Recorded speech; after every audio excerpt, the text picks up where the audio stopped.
Chapter 735, Sharp Contrast Pot? She actually brought a pot? Did she really think that she was here for an outing? Wenhuo could not understand what was going on in this woman's mind. However, Yundong had already started to look for rocks to build a small stove. Wenhuo frowned. At the same time, the other guard, Dajiang, felt that it was not good to let a girl do things, so he whispered, "Young master, he'll go nearby to pick up some firewood." "Okay, go ahead." Dajiang did not walk far either. He was within sight and could come over if anything happened. After Dajiang left, Wenhuo finally could not take it anymore and walked towards Yundong. His tone was still rather gentle. "Miss Gu, it's not good to go hunting in the mountains with a pot, right? How can it not be good? It's convenient to cook." As she spoke, she took out a seasoning bottle from her backpack. Wenhuo's mouth twitched. "We went into the mountains to hunt. We're not that particular about food." "You can't say that. Although we're on the mountain and there are limited conditions in all aspects, we have to give ourselves the best treatment we can, right? It won't delay things even if we bring the pot. We can eat some vegetables and rice occasionally after we eat too much roasted meat. This time we'll be on the mountain for a few days." When Wenhuo heard about the rice, he wondered if she had brought the rice with her. Sure enough, Yundong took out a small bag of rice. It was not much, but she could still eat a few meals with some water and porridge. Wenhuo was suddenly at a loss for words. He felt a little irritated. "You sure know how to enjoy yourself. So young Master Dai came to the mountains to suffer?" Yundong was surprised. "In that case he'll put less rice. Coincidentally, this pot isn't very big." It was enough for her and Shao Qingyuan to eat. She was indeed as good as her word. Wenhuo almost fell back in anger. Forget it. He did not want to waste any more time. He returned to the rock he was sitting on and took 2 sips of water from the water bag. He did not want to talk to Yundong anymore. Not long after, Dajiang found a lot of dry firewood. Yundong didn't use the firewood.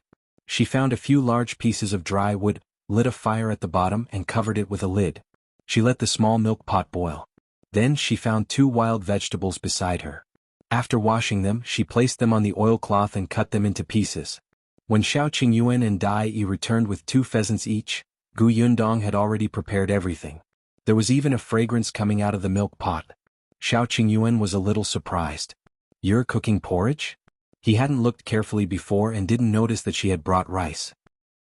Yundong looked at the pheasants in his hand. Yes, they were very fat and tender. She wanted to take them, but Shao Qingyuan didn't let her. "He'll handle it." Although he did not know how to cook, it was not a problem for him to deal with wild chickens and rabbits. He could light a fire and roast them to make do. Yundong did not move. Shao Qingyuan and Dajiang took the pheasants to the river to kill them. After a while, they cut open the pheasants and skewered them to roast. Wenhuo only let out a sigh of relief when he smelled the roasted chicken. He quickly sprinkled the seasoning on it. His 2 guards took out a few pancakes from their bags. They were made by the old woman from the Shao family before they went out this morning. There were a lot. The pancakes were dry and could last for 2 days. Except, Wenhuo watched as Yundong took out 2 small wooden bowls and filled them with hot vegetable porridge. She ate with relish and he held 2 pancakes in silence. Chapter 736, He misjudged him. If he didn't compete he wouldn't have known. But why did he feel so miserable? "Young master, this pancake will soften after being warmed up." The 2 guards had been by his side for many years, so they could more or less tell that he did not have an appetite. Wenhuo glared at the guard and stopped looking. He lowered his head and took a bite. He wanted to see how far Yundong could carry that pot. Shao Qingyuan also glanced at Wenhuo and asked Yundong in a low voice, "What's wrong? Did he bully you?" "No, I just don't like him." "Who asked him to not let me follow you into the mountains? He looks like I'm here to drag him down." Yundong sneered. "Hurry up and eat. You're not allowed to share the food with him." "Okay." Shao Qingyuan glanced at him and thought for a moment. He felt that it was too comfortable to eat in front of him. Therefore, he held the small wooden bowl and silently turned around with his back facing him. Wenhuo was speechless. Beauty misled people. This guy valued his lover over his friend. He had misjudged him. Yundong almost burst out laughing. She tore off a leg from the roast chicken beside her and placed it in Shao Qingyuan's bowl. "Eat more. Don't starve." "Okay." Shao Qingyuan completely forgot about Wenhuo. He ate the drumstick meat given by his fiancée in peace. The sound of him drinking porridge made Wenhuo want to hit him. The pancake in his hand became even more tasteless. Dai and Dajiang looked at each other and sighed secretly. After eating and drinking to her heart's content, Yundong washed the pot and bowls and put them in her bag. It did not seem troublesome at all. Qingyuan extinguished the fire until there were no more sparks. Then he called for everyone to keep moving. The group walked deeper and deeper and the road became more and more difficult. When the sky gradually darkened, Qingyuan found an empty place to stop and rest. Yundong did not cook porridge this time. She took out the pancake that Qingyuan had placed in the bag and roasted it. Then she cut the remaining half of the roasted chicken into small pieces and stuffed them into the pancake. Then she took the wild vegetables, mushrooms and chicken bones to cook a small pot of bone soup. Yes, the chicken pancake with soup was simply delicious. It was too enjoyable. Wenhuo was speechless. Was this woman specially trying to anger him? As expected, she was very good at food. Otherwise, she wouldn't have been able to open a food shop. He continued to nibble on the dry pancake, but Dai was quick-witted. He imitated Yundong and stuffed chicken into the pancake. This way it was much more delicious, but without soup it felt boring after 2 bites. Qingyuan silently turned his head and continued to turn his back to them. After dinner, Wenhuo began to set up his tent. His tent was the kind of simple tent used for marching. It was very sturdy and durable. He wanted to see what Yundong would do at night. She was capable of cooking and had enjoyed it for the entire day, but the most difficult thing was to sleep at night, right? Wenhuo knew that Qingyuan basically spent the night on trees when he went deep into the mountains. However, the trip this time would be long, so he also prepared a tent. Still, Wenhuo had seen it last night. Qingyuan's tent was actually just a layer of cloth. It was barely able to block the wind. Wenhuo didn't say anything at that time, but he thought that it would be fine if Qingyuan stayed in his tent. But now, thinking of how he valued his lover over his friend, Wenhuo decided to forget it and let the man suffer on his own. Chapter 737, He's Liu Xiahui? Wenhuo did not say anything. When the tent was set up, he looked at the two of them coldly. Yundong put down her hiking bag and took out a bag. David frowned and looked over. It was actually oilcloth. Yundong shook it open and asked Qingyuan to help support it. Then she took out a pile of rivets and found a rock to knock on. She acted skillfully, orderly and quickly. Not long after, a round tent that looked like it was airtight and sturdy was set up. Yundong unbuttoned the tent and entered to take a look. Yes, it was too wet to sleep like this. Although there was a layer of oilcloth underneath and a pile of grass under the oilcloth, it was still a little cold. She did have a damp-proof pad, but unfortunately it couldn't be used here. Until Qingyuan opened his bag and took out a piece of leather to lay on it. Yundong immediately laughed. You're so thoughtful. It's getting late. Just go in and rest. With that, he raised his tent that could not be simpler than a layer of cloth. The corners of Yundong's mouth twitched. He put away the tent. This tent is big enough. You can sleep in here too. Wenhuo, who had quietly walked over to take a look at Yundong's strange tent, heard this and spat out a mouthful of water. Yundong gave him a disdainful look. Don't make a fuss. You have to do what's convenient when you're outside, understand? This was nothing convenient, right? Yundong ignored him and turned to look at Qingyuan.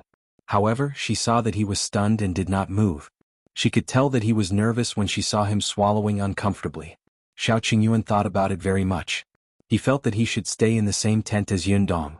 But, in the end, he still had to consider her reputation. There were not only the two of them here but also Wenhuo, a young master who had been influenced by rules and etiquette since he was young. So he still shook his head, but Yundong said, I only feel safe when you live there. Otherwise, I won't be able to sleep at night. Qingyuan immediately nodded. Okay, he'll protect you. Forget it. What rules and etiquette? If Wenhuo dared to go out and spout nonsense, he would kill him. Wenhuo felt the death threat that Qingyuan threw over and almost spat out a mouthful of blood. They could not be friends anymore. After leaving the mountains, it was better not to interact with each other. He did not have such friends.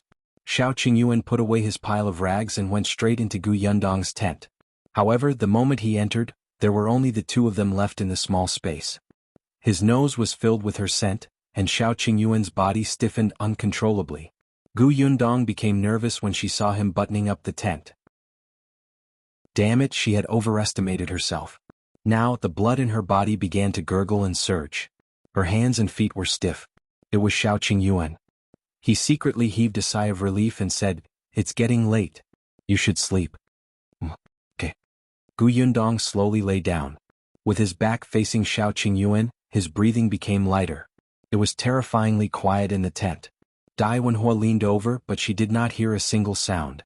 Could it be that his brother is Liu Xiahui? What nonsense are you thinking? Dai Wenhuo went into his tent. Dajiang was on night watch today. He went straight up the tree and quietly watched the movements below. Chapter 738, Tacit Understanding. The night passed uneventfully. When Gu Yundong woke up, he saw Shao Qingyuan sleeping a meter away from him. His entire body was well behaved. His eyes were closed and his breathing was calm. It was not the first time Gu Yundong had seen him sleeping, but now that he was lying not far from her, she had a very different feeling. The first thing she saw when she woke up was him. She could be in a good mood for the entire day. Gu Yundong could not help but smile as she slowly sat up. However, no matter how gently she moved, Shao Qingyuan still opened his eyes instantly. There was a moment of confusion in his eyes, but he quickly regained his senses. "You're awake." He had just woken up and his voice was a little hoarse. However, Shao Qingyuan looked at her with a burning gaze. He subconsciously reached out and pulled her into his arms. He had wanted to do so last night, but he was afraid that he could not control his impulses so late at night. "No." Shao Qingyuan suddenly coughed lightly and immediately let go of her. "Wait here for a while. I'll get water for you to wash up." With that, he turned around and left the tent, looking a little disheveled. Gu Yundong was stunned for a moment before she suddenly laughed out loud. Did he not know that it was easy to be impulsive in the morning? She stretched her back and packed her things. After tidying up, the few of them set off again. However, although they said that they were going into the mountains to hunt, in fact, everyone was distracted. Shao Qingyuan didn't care much about the prey. Before he came out, he had brought a small basket that was hanging on his waist. Along the way he had been looking for precious and rare herbs.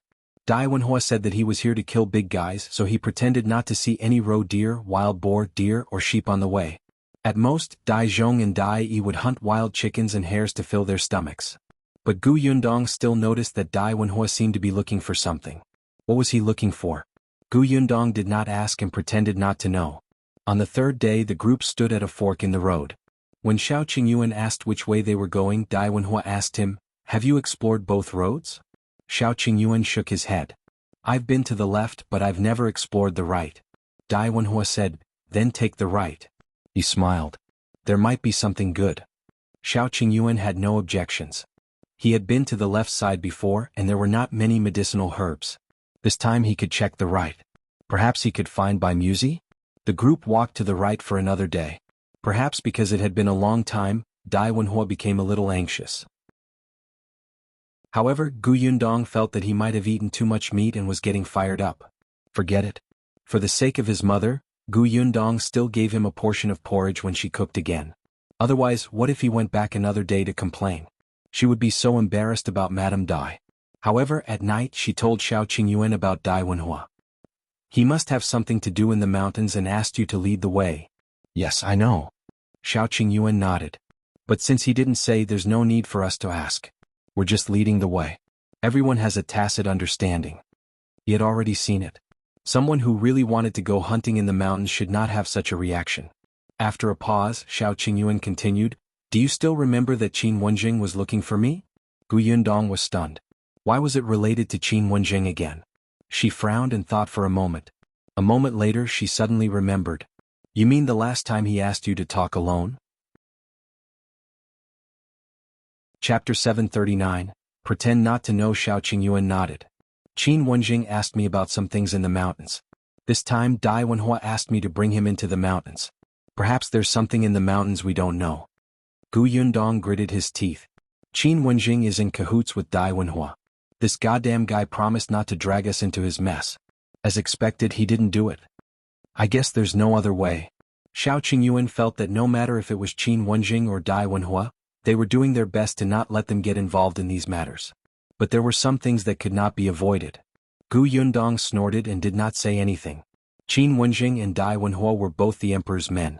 What they wanted to do was naturally what the current emperor wanted to do. Gu Yundong thought that the emperor was a wise ruler and had done her favors. If she could help without implicating herself, she would help. Shao Qingyuan looked at her unhappy expression and smiled. She said that she wanted to draw a line, but with her current relationship with Qin Wenjing, how could she draw a line? She treated Qin Wenjing as a friend, so she naturally wouldn't stand by and do nothing. Since he had said so, Gu Yundong continued to pretend that she did not know Dai Wenhuo's motive. The next day they continued walking. Shao Qingyuan was familiar with the roads in the mountains. He knew that Dai Wenhuo might be looking for something, so he deliberately avoided the traces of those large beasts.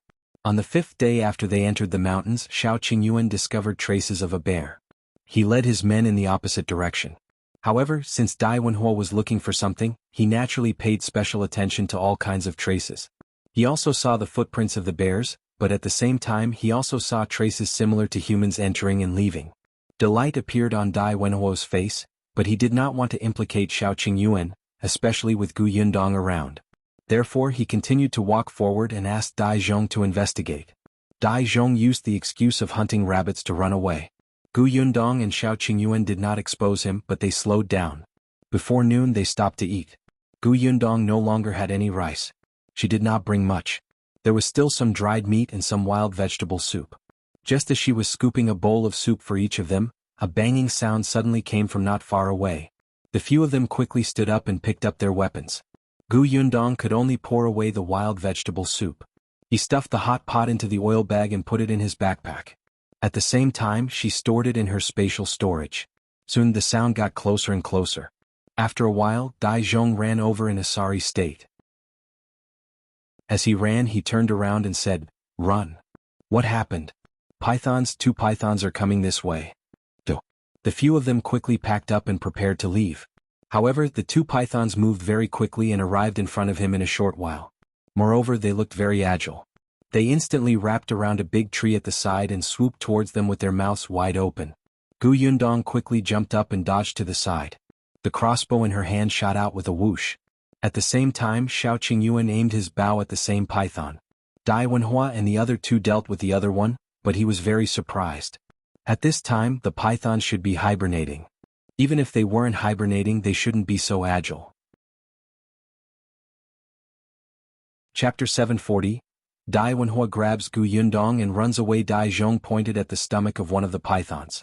It was bulging and looked like there was something inside. Dai Wenhuo suddenly remembered the traces of people passing by on the ground and immediately understood. Someone must have disturbed these 2 pythons and they were swallowed? Dai Wenhuo frowned. How long have they been swallowed? She wondered if they could be saved. Dajiang shook his head. From the looks of it, it's been a few hours. There's no hope. Dai Wenhuo did not ask further and began to focus on dealing with the pythons in front of him. They were all skilled people and had sharp weapons in their hands. It was not difficult to kill the pythons. Therefore, not long after, the pythons could not defeat their encirclement and fell to the ground with a bang. The other one suddenly went crazy. Its tail wrapped around the tree and its head began to hit the other trees crazily. Gu Yundong quickly dodged to the side to prevent the branches from hitting her. Unexpectedly, just as she dodged, she bumped into Dai Wenhuo, who was walking over. Just as she was about to curse him for getting in her way, something suddenly fell in front of her. Gu Yundong's expression changed slightly and her pupils constricted. Dai Wenhuo screamed, "Run!" Then she subconsciously grabbed Gu Yundong's wrist and ran forward. Gu Yundong was speechless. Shao Qingyuan hurriedly chased after him. "Yundong!" Gu Yundong did not even have time to respond. At this critical moment, Dai Wenhuo, this lunatic, was extraordinarily fast. She did not even have the time to stop when she was dragged forward. She could only hear Shao Qingyuan's cries and buzzing. The sound was so stimulating that it made one's scalp tingle. She inadvertently glanced at her head and was shocked by the huge hornets behind her. Wasn't this too much? Hearing the buzzing sound getting closer and closer, Dai Wenhuo sped up. Gu Yundong was caught off guard and fell forward. However, before she could fall, Shao Qingyuan, who had rushed up from behind, had already picked her up and carried her on his shoulder before running forward. Gu Yundong was speechless. She lay on Shao Qingyuan's shoulder with a look of despair. In the end, she dug into her pocket and took out 2 masks. She put one on her face. Then she turned around with great effort and put it on Shao Qingyuan. After running for an unknown period of time, the buzzing sound behind them finally became softer and softer. In the end, they could no longer hear it. Only then did they slowly exhale and stop. The situation was urgent just now, so Shao Qingyuan did not think too much about it. He only wanted to catch up to Gu Yundong as soon as possible. Only then did he realize that he should not have run like this. He squatted down to check on Gu Yundong. "Are you all right?" Gu Yundong was fine, but she felt uncomfortable from the bumps. This was a mountain road. She had already tried her best to control herself when she was carried like this on the mountain road without vomiting. Gu Yundong did not want to speak. She sat on a rock at the side and gently rubbed her stomach. She took out some preserved sour fruit and stuffed it into his mouth. Shao Qingyuan took out a water bag and fed her 2 mouthfuls. Then he went to see Dai Wenhuo and the other 2. Dai Wenhuo was fine, but Dajiang, who was at the back, had been stung in 2 places. His situation was not good now. His face was swollen and painful, accompanied by dizziness. He could not stand steadily. Shao Qingyuan quickly walked over. Let him sit down first. It'll help him squeeze the venom out first. He asked Gu Yundong for vinegar and asked Dai Yi to apply it on him. Then he said, he'll go nearby to look for the purple flower earth ding. After saying that, he stood up. However, just as he raised his head to look around, he frowned. Chapter 741. Alone they were lost. Shao Qingyuan pursed his lips. He wasn't afraid of getting lost. If he was given more time, he could still find his way. However, Dajiang had been stung by the hornets. He definitely could not stay in the deep mountains anymore. He had to get out as soon as possible. As Shao Qingyuan found the purple flower earth ding and crushed it for Dajiang to ease the pain, he lowered his eyes and thought about leaving the mountain. Dai Wenhuo had no intention of continuing to search. He came over to discuss with Shao Qingyuan. He also had a map in his hand. It was about the villages around the 9 Tigers Mountain. Shao Qingyuan was more familiar with the 9 Tigers Mountain. Based on the time and route when they entered the mountain, he could roughly guess where they were now. Let's go out of the mountain first. This way it should be between Shaoshi village and Heshan village. Dai Wenhuo nodded. After resting for a while, he helped Dajiang out of the mountain. Fortunately, although Dai Wenhuo led everybody on the wrong way for a while, he was aiming out of the mountain. Therefore, when the group saw the village, the sky had just darkened. The few of them heaved a sigh of relief and quickened their pace. Just as they reached the foot of the mountain, they bumped into a young man carrying a basket on his back. The young man was stunned for a moment. Who are you? After staying in the mountains for so many days, especially in the end, when they almost lost their shoes to avoid the hornets, they were in a sorry state. Gu Yundong, on the other hand, was better off. Hence, she went forward and asked, May I ask where this is? We lost our way hunting in the mountains and finally found our way. The young man's eyes widened. You guys went deep into the mountains? He then looked at Dajiang, who clearly did not look too good. Is he injured? He was stung by hornets, Gu Yundong said. The young man quickly said, Then we have to find a doctor to take a look first. If a hornet stings someone, it will kill them. This is Qingyuan village. My house is down there. Why don't you go to my house to rest first?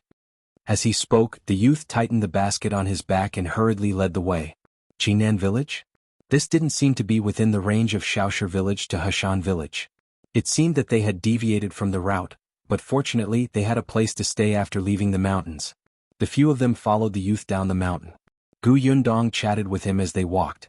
Only then did she understand that the young man's name was Qin Shu. He was only 13 years old this year and was even younger than Gu Yundong. Qingyuan village was very remote and extremely poor. There was a river separating it from Qinbei village on the other side. The 2 small villages were in the mountains, so it was not easy to get out of town. There were less than 200 people in the entire village, and the land was very barren. However, Qin Shu seemed to be very happy. He said, There are very few outsiders in our village. It's very cold. However, you're lucky.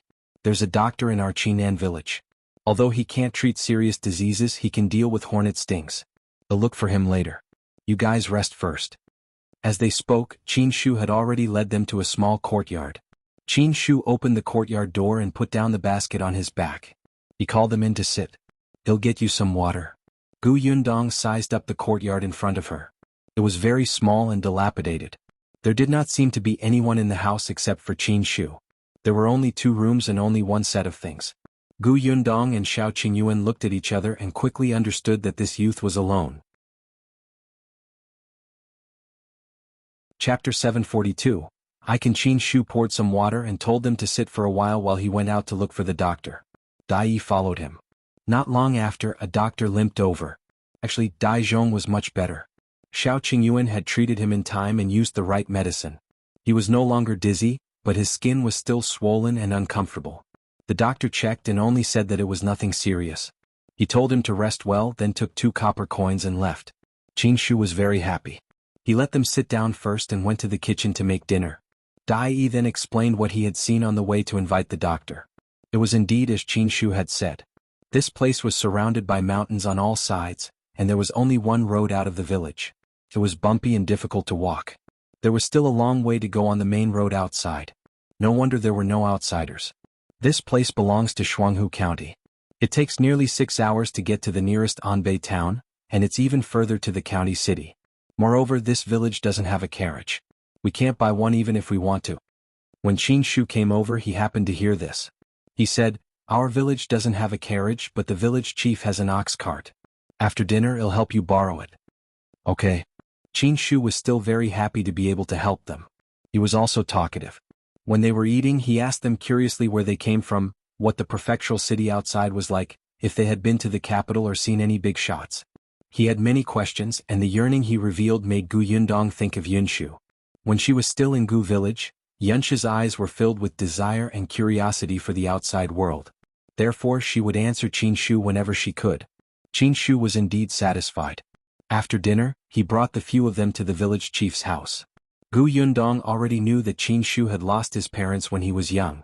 His father had passed away long ago and his mother had remarried. It was said that she had left Qingyuan village and gone outside. No one knew where she was now.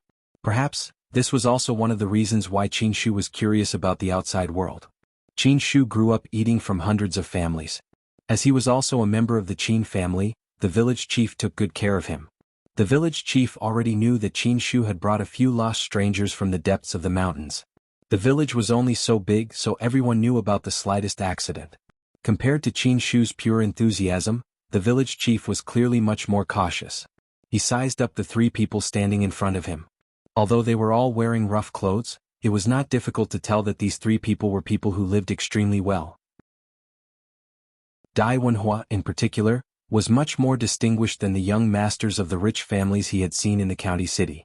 As the village chief watched, he felt uncomfortable. He shifted his body slightly to control the urge to stand up and give up his seat to them.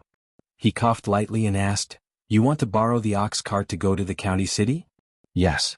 It was Wenhuo who spoke. "Don't worry, village chief. We won't borrow it for nothing. We won't give you any less money." Gu Yundong rubbed her forehead. "Young master, you're too direct." The village chief shifted uncomfortably again. "It's not impossible for you to borrow my ox cart, but who will drive it? Originally my son could send you there, but he hasn't been feeling well these 2 days and can't go out."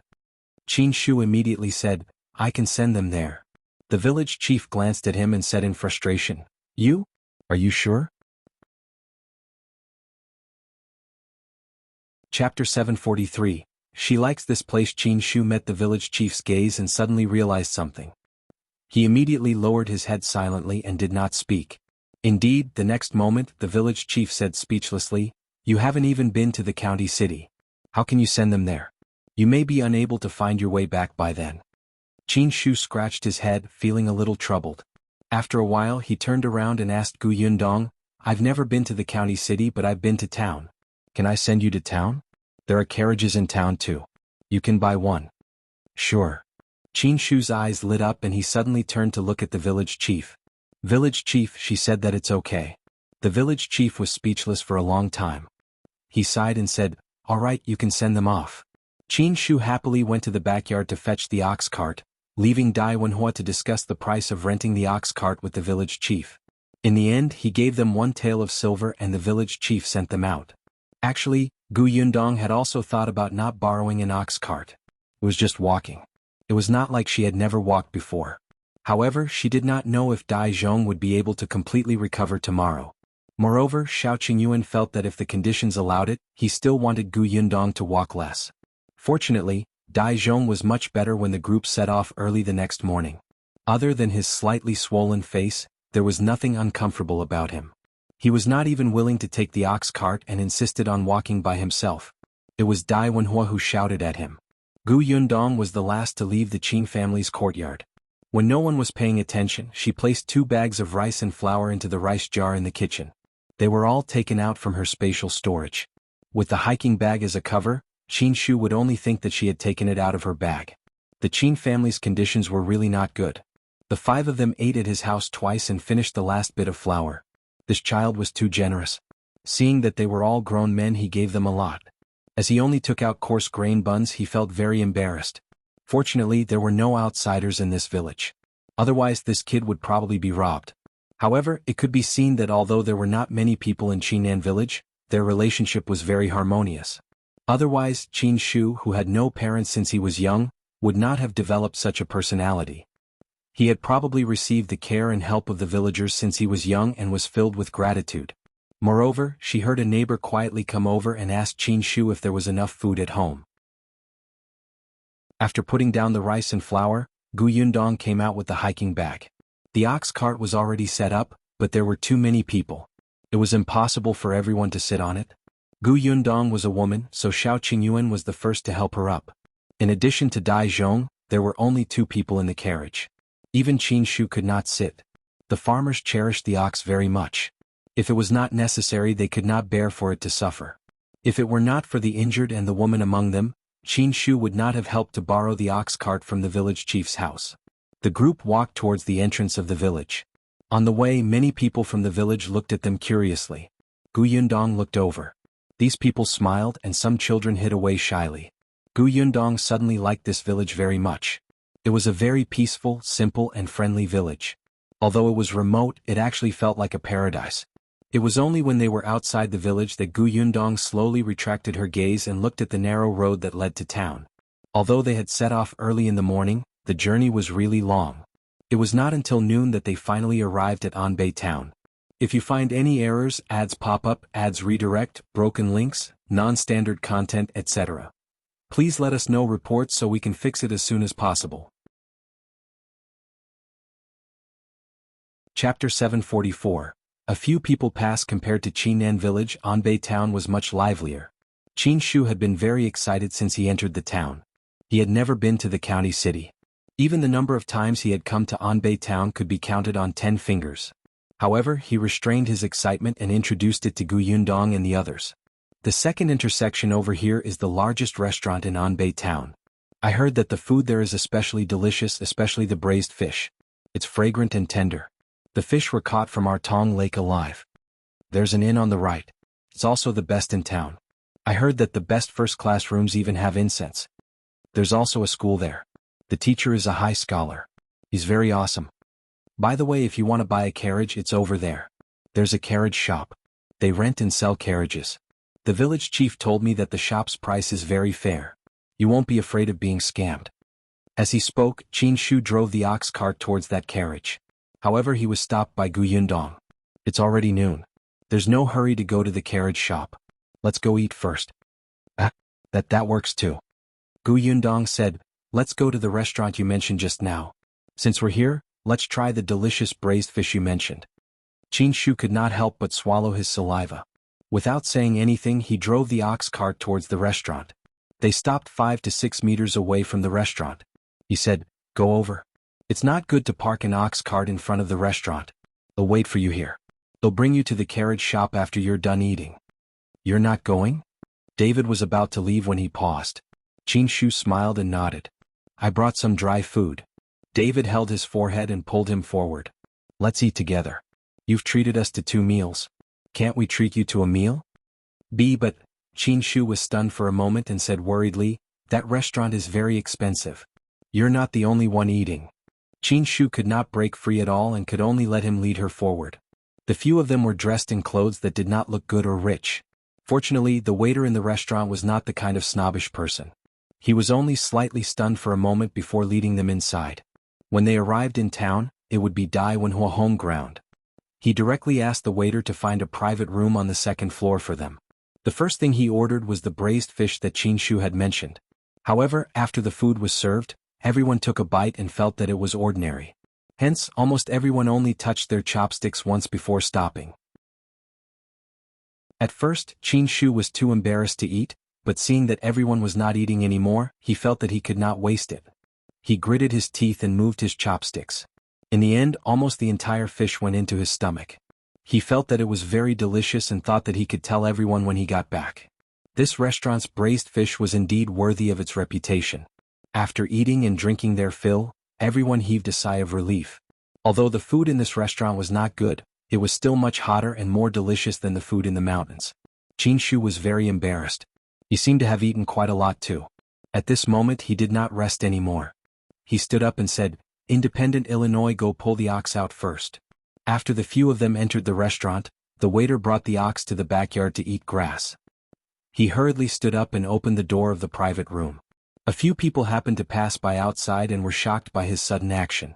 If you find any errors, ads pop up, ads redirect, broken links, non-standard content, etc., please let us know reports so we can fix it as soon as possible. Chapter 745. Very similar. One of them saw that Qin was dressed in tattered clothes and could not help but scold, "Be careful. Can you afford to compensate if you bump into him?" As soon as he finished speaking, Qingyuan suddenly raised his head and looked at the man who spoke. His eyes narrowed. Wenhuo, who was beside him, wanted to retort, but Qingyuan stopped him. Those people only said this before leaving. Qin also hurried out of the private room and went to the backyard to fetch the ox cart. As soon as the door of the private room closed, Wenhuo looked at Qingyuan, who had a serious expression on his face.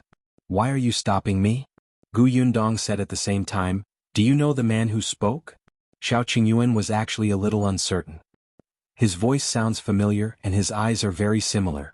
After a pause, he turned to Yundong and said, "Do you still remember that we encountered a group of robbers on the way to Qingyuan Prefecture with the escort agency to transport the 4 jars of wine from the Tao family?" "You mean?" Qingyuan nodded.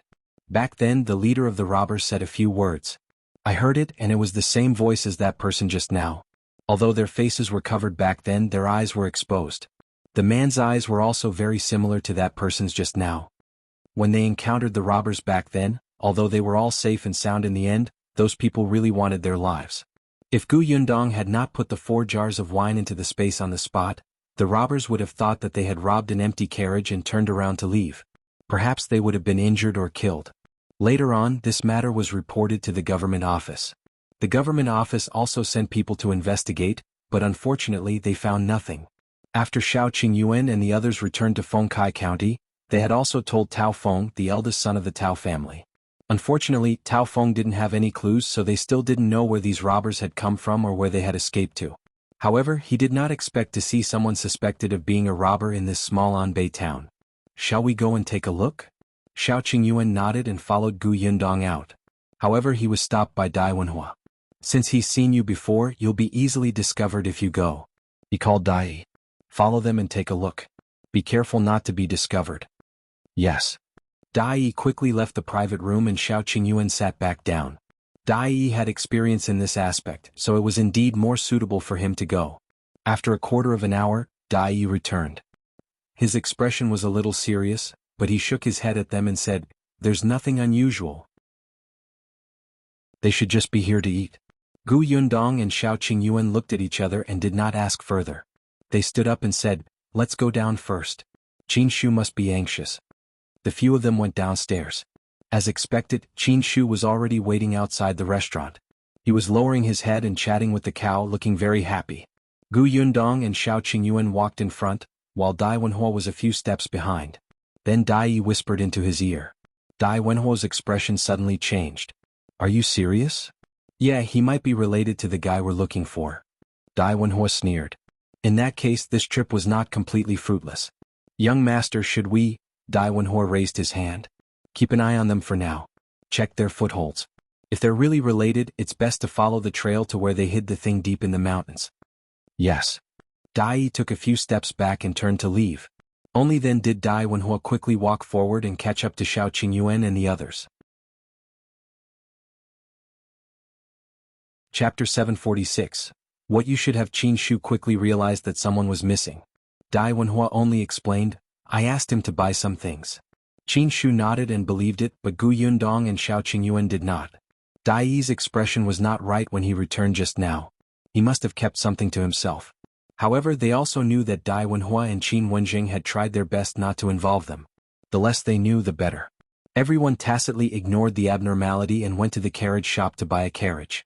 Yundong originally wanted to rent one, but she had encountered the robber previously. In order to avoid more trouble, she bought a carriage and drove back. Seeing that his mission was completed, Qin Shu heaved a huge sigh of relief and sat on the ox cart with a smile. Brother Shao, Brother Dai, Sister Gu, this is it. I wish you all a safe journey. Sister Gu, thank you for telling me so much about the outside world. I'll remember your words. Goodbye. He was about to leave when Gu Yundong pulled him aside and gave him 10 taels of silver. We're the ones who should thank you. Take this as our food and accommodation expenses. You can keep it. Qin Shu widened his eyes and quickly retracted his hand. No need, no need. Didn't you treat me to a meal too?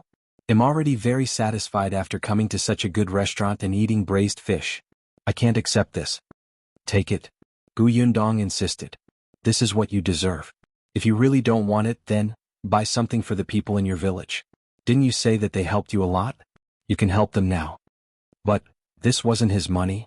Even if he helped, he wouldn't be the one helping. But Qin Shu could not win against Gu Yundong's decision. After some thought, he could only say, Then he'll use this silver to buy some rice, flour, grains, and oil and send them to the uncles and aunties in the village. They'll say that you gave them to me. Up to you. If she gave him the money, it would be his. How he dealt with it was his own business. Qin Shu heaved a sigh of relief. Only then did he feel that the silver in his hand was not so hot. However, he was still happy in his heart. After bidding farewell to Gu Yundong and the others, he took the money to buy food, cloth, and daily necessities. He placed them in the ox cart and transported them back. When they returned to the village, someone immediately realized that there were many things on the carriage. Qin Shu chuckled and said that these were all given by those guests. Then he asked the village chief to help distribute them to everyone. The village chief knew that these were definitely for Qin Shu alone. Only this silly boy would take them all out to share. However, he knew how to be grateful. He knew how to repay his uncles and aunts in the village. It was still very gratifying. The villagers were all sensible people. Some of them refused to accept it and said that they had not helped much. However, if they did not accept it, Qin Shu simply left it at the village chief's house. The village chief was speechless. In the end, it was the village chief who spoke up and helped to distribute them. After that, there was still a lot left for Qin Shu to bring back. When Qin Shu returned home and opened the rice jar, he realized that there were 2 large bags of rice and flour inside. For a moment, his eyes were a little moist. He thought that if he had the chance to see Sister Gu again in the future, he would definitely repay her well. These were all things for another time. On the other side, after Gu Yundong and the others parted ways with Qin Shu, they drove the carriage back. Dai had yet to return. Although Gu Yundong and Shao Qingyuan did not say anything, they were very slow. It was not until the next afternoon that Dai rode his horse over. Chapter 747. Coax Him. After 2 days of recuperation, Dajiang had completely recovered. As soon as Dai arrived, he leaned over and whispered into Dai Wenhuo's ear. The latter's expression instantly turned serious. He said to Shao Qingyuan directly, I have something urgent to attend to and have to leave first. I can't return to Feng County with you guys. I'm sorry. Shao Qingyuan naturally wouldn't stop him. Alright, let's meet in the Prefectural city another day. Until next time. Until next time. He cupped his fists at Shao Qingyuan and nodded at Gu Yundong. Then he took the horse that Dai had brought over. He flipped over and jumped. He suddenly shook the reins and ran away like lightning. Dai and Dajiang bade farewell to the 2 of them and immediately followed. Not long after, the 3 of them rode further and further away and disappeared from Gu Yundong's sight. She and Shao Qingyuan looked at each other and shrugged. Looks like we have to go back ourselves. The 2 of them didn't ask or be curious about what urgent matter Dai Wenhuo had. However, without waiting for Dai, the 2 of them were still much faster. 2 days later, the carriage finally arrived at the town where Yongfu village belonged, Qingyuan town. Looking at the familiar place, Gu Yundong took a deep breath and relaxed. She made Shao Qingyuan slow down. I just returned to Yongfu village for 2 days and am already deep in the mountains. Yunshu will definitely be unhappy if I only go back after so long. He'll buy something to coax him. Yes, perhaps her father had also returned from the prefectural city. She felt that it was probably not enough to buy 1 or 2 things. She would see if there were any novel things in this town. Due to the different directions, they didn't need to pass through Fengkai County to return from Anbei town. They directly returned to town. Therefore, if they wanted to buy anything, they could only choose from town. Between the town and the county city, Gu Yundong was more familiar with the county city. She had only visited the town a few times. Now she realized that there seemed to be a few more shops in this town that sold canned food. Gu Yundong and Shao Qingyuan went in to take a look. Although the shop assistant was enthusiastic, the can was different from her product. She held the bottle to her nose and smelled it. She even smelled a strange smell. This was because the seal was not done properly. Enduring her discomfort, she quickly ran out. She was no longer curious about the canned food in the other shops. She should focus on choosing a gift for Yunshu. Every time she picked a gift, Yundong felt like her head was going bald. She had a terrible headache. However, there were not many novel things in this town. They were not even as many as in her spatial storage. Yundong stopped in her tracks. Yes, she could make a few things according to the things in the space, just like the puzzle from before. Whether it was her mother, Yunshu, Yunka, or even her father, they were all very interested. What did children like? Yundong thought about it and her eyes lit up. Got it. She would get someone to make it when she got back. Yundong felt slightly relieved now that she had an idea. Just as she was about to get back into the carriage, someone patted her on the shoulder. She turned around in surprise and saw Shao Qingyuan pointing at a stall not far away. Well, Yunshu will like it. Yundong looked in the direction he was pointing and saw a kite stall. All kinds of colorful kites swayed slightly in the breeze, as if they were waving at you. But Yundong looked at a shop at the back through an angle revealed by the shaking kite. Chapter 748. Reluctance. Yundong's eyes flashed with joy. She said to Shao Qingyuan, "Wait for me there first. I'll be back soon."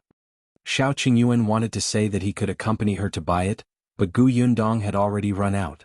However, someone asked him to make way from behind, so Shao Qingyuan could only lead the carriage to the side. But when he looked up again, Yundong was nowhere to be seen. The kite stall was still there, but Yundong was not there. Didn't she go to buy a kite? Where did she go? At this moment, Yundong was already standing in the shop behind the kite stall. This was a shop that sold bows and arrows. Other than bows and arrows, it also sold some materials for bows and arrows. The business looked ordinary, but the shopkeeper sat happily at the door drinking tea and basking in the sun. He did not seem to care much. When he saw Yundong enter, he slowly stood up and asked with a smile, "Miss, do you want to buy a bow or a custom-made bow? How long does it take to customize a bow?" The shopkeeper smiled and said, "That depends on what you need. An ordinary one can be obtained in 10 days to half a month. If you want top-notch materials, it might take half a year to a year." That long? Yundong frowned. Wasn't this too long? After some thought, she asked, "Then how much are the best bows and arrows sold here? What are you buying the bow and arrow for? Do you learn to use it at home, or do your brothers use it to practice archery, or do you go hunting in the mountains?" In this day and age, there were different types of bows and arrows. In terms of arrows alone, they were determined by the different uses such as combat, field hunting, school review, signals, and so on. Arrows used for combat were not allowed among the commoners. If they were discovered, they would be captured and executed. As for bows, there were also simple and complicated ones.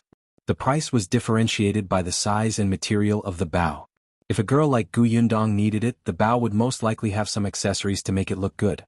Yundong listened to the shopkeeper's introduction and was a little curious. So there was such a big difference in bows and arrows? However, the bow and arrows she wanted to buy were mainly used for field hunting. She simply wanted it to be durable. The shopkeeper seemed to be in a good mood and took out a few types for her to see.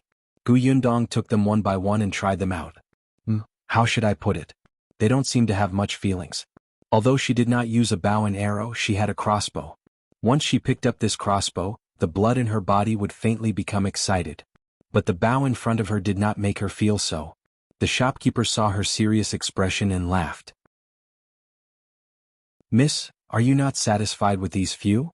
Anything else?" Yundong put down the last bow and asked. The shopkeeper hesitated for a moment before saying, "There's one more." He went to the storeroom at the back and carefully moved one out. Yundong's eyes lit up at the first glance. When she took it and tried it, she nodded hurriedly.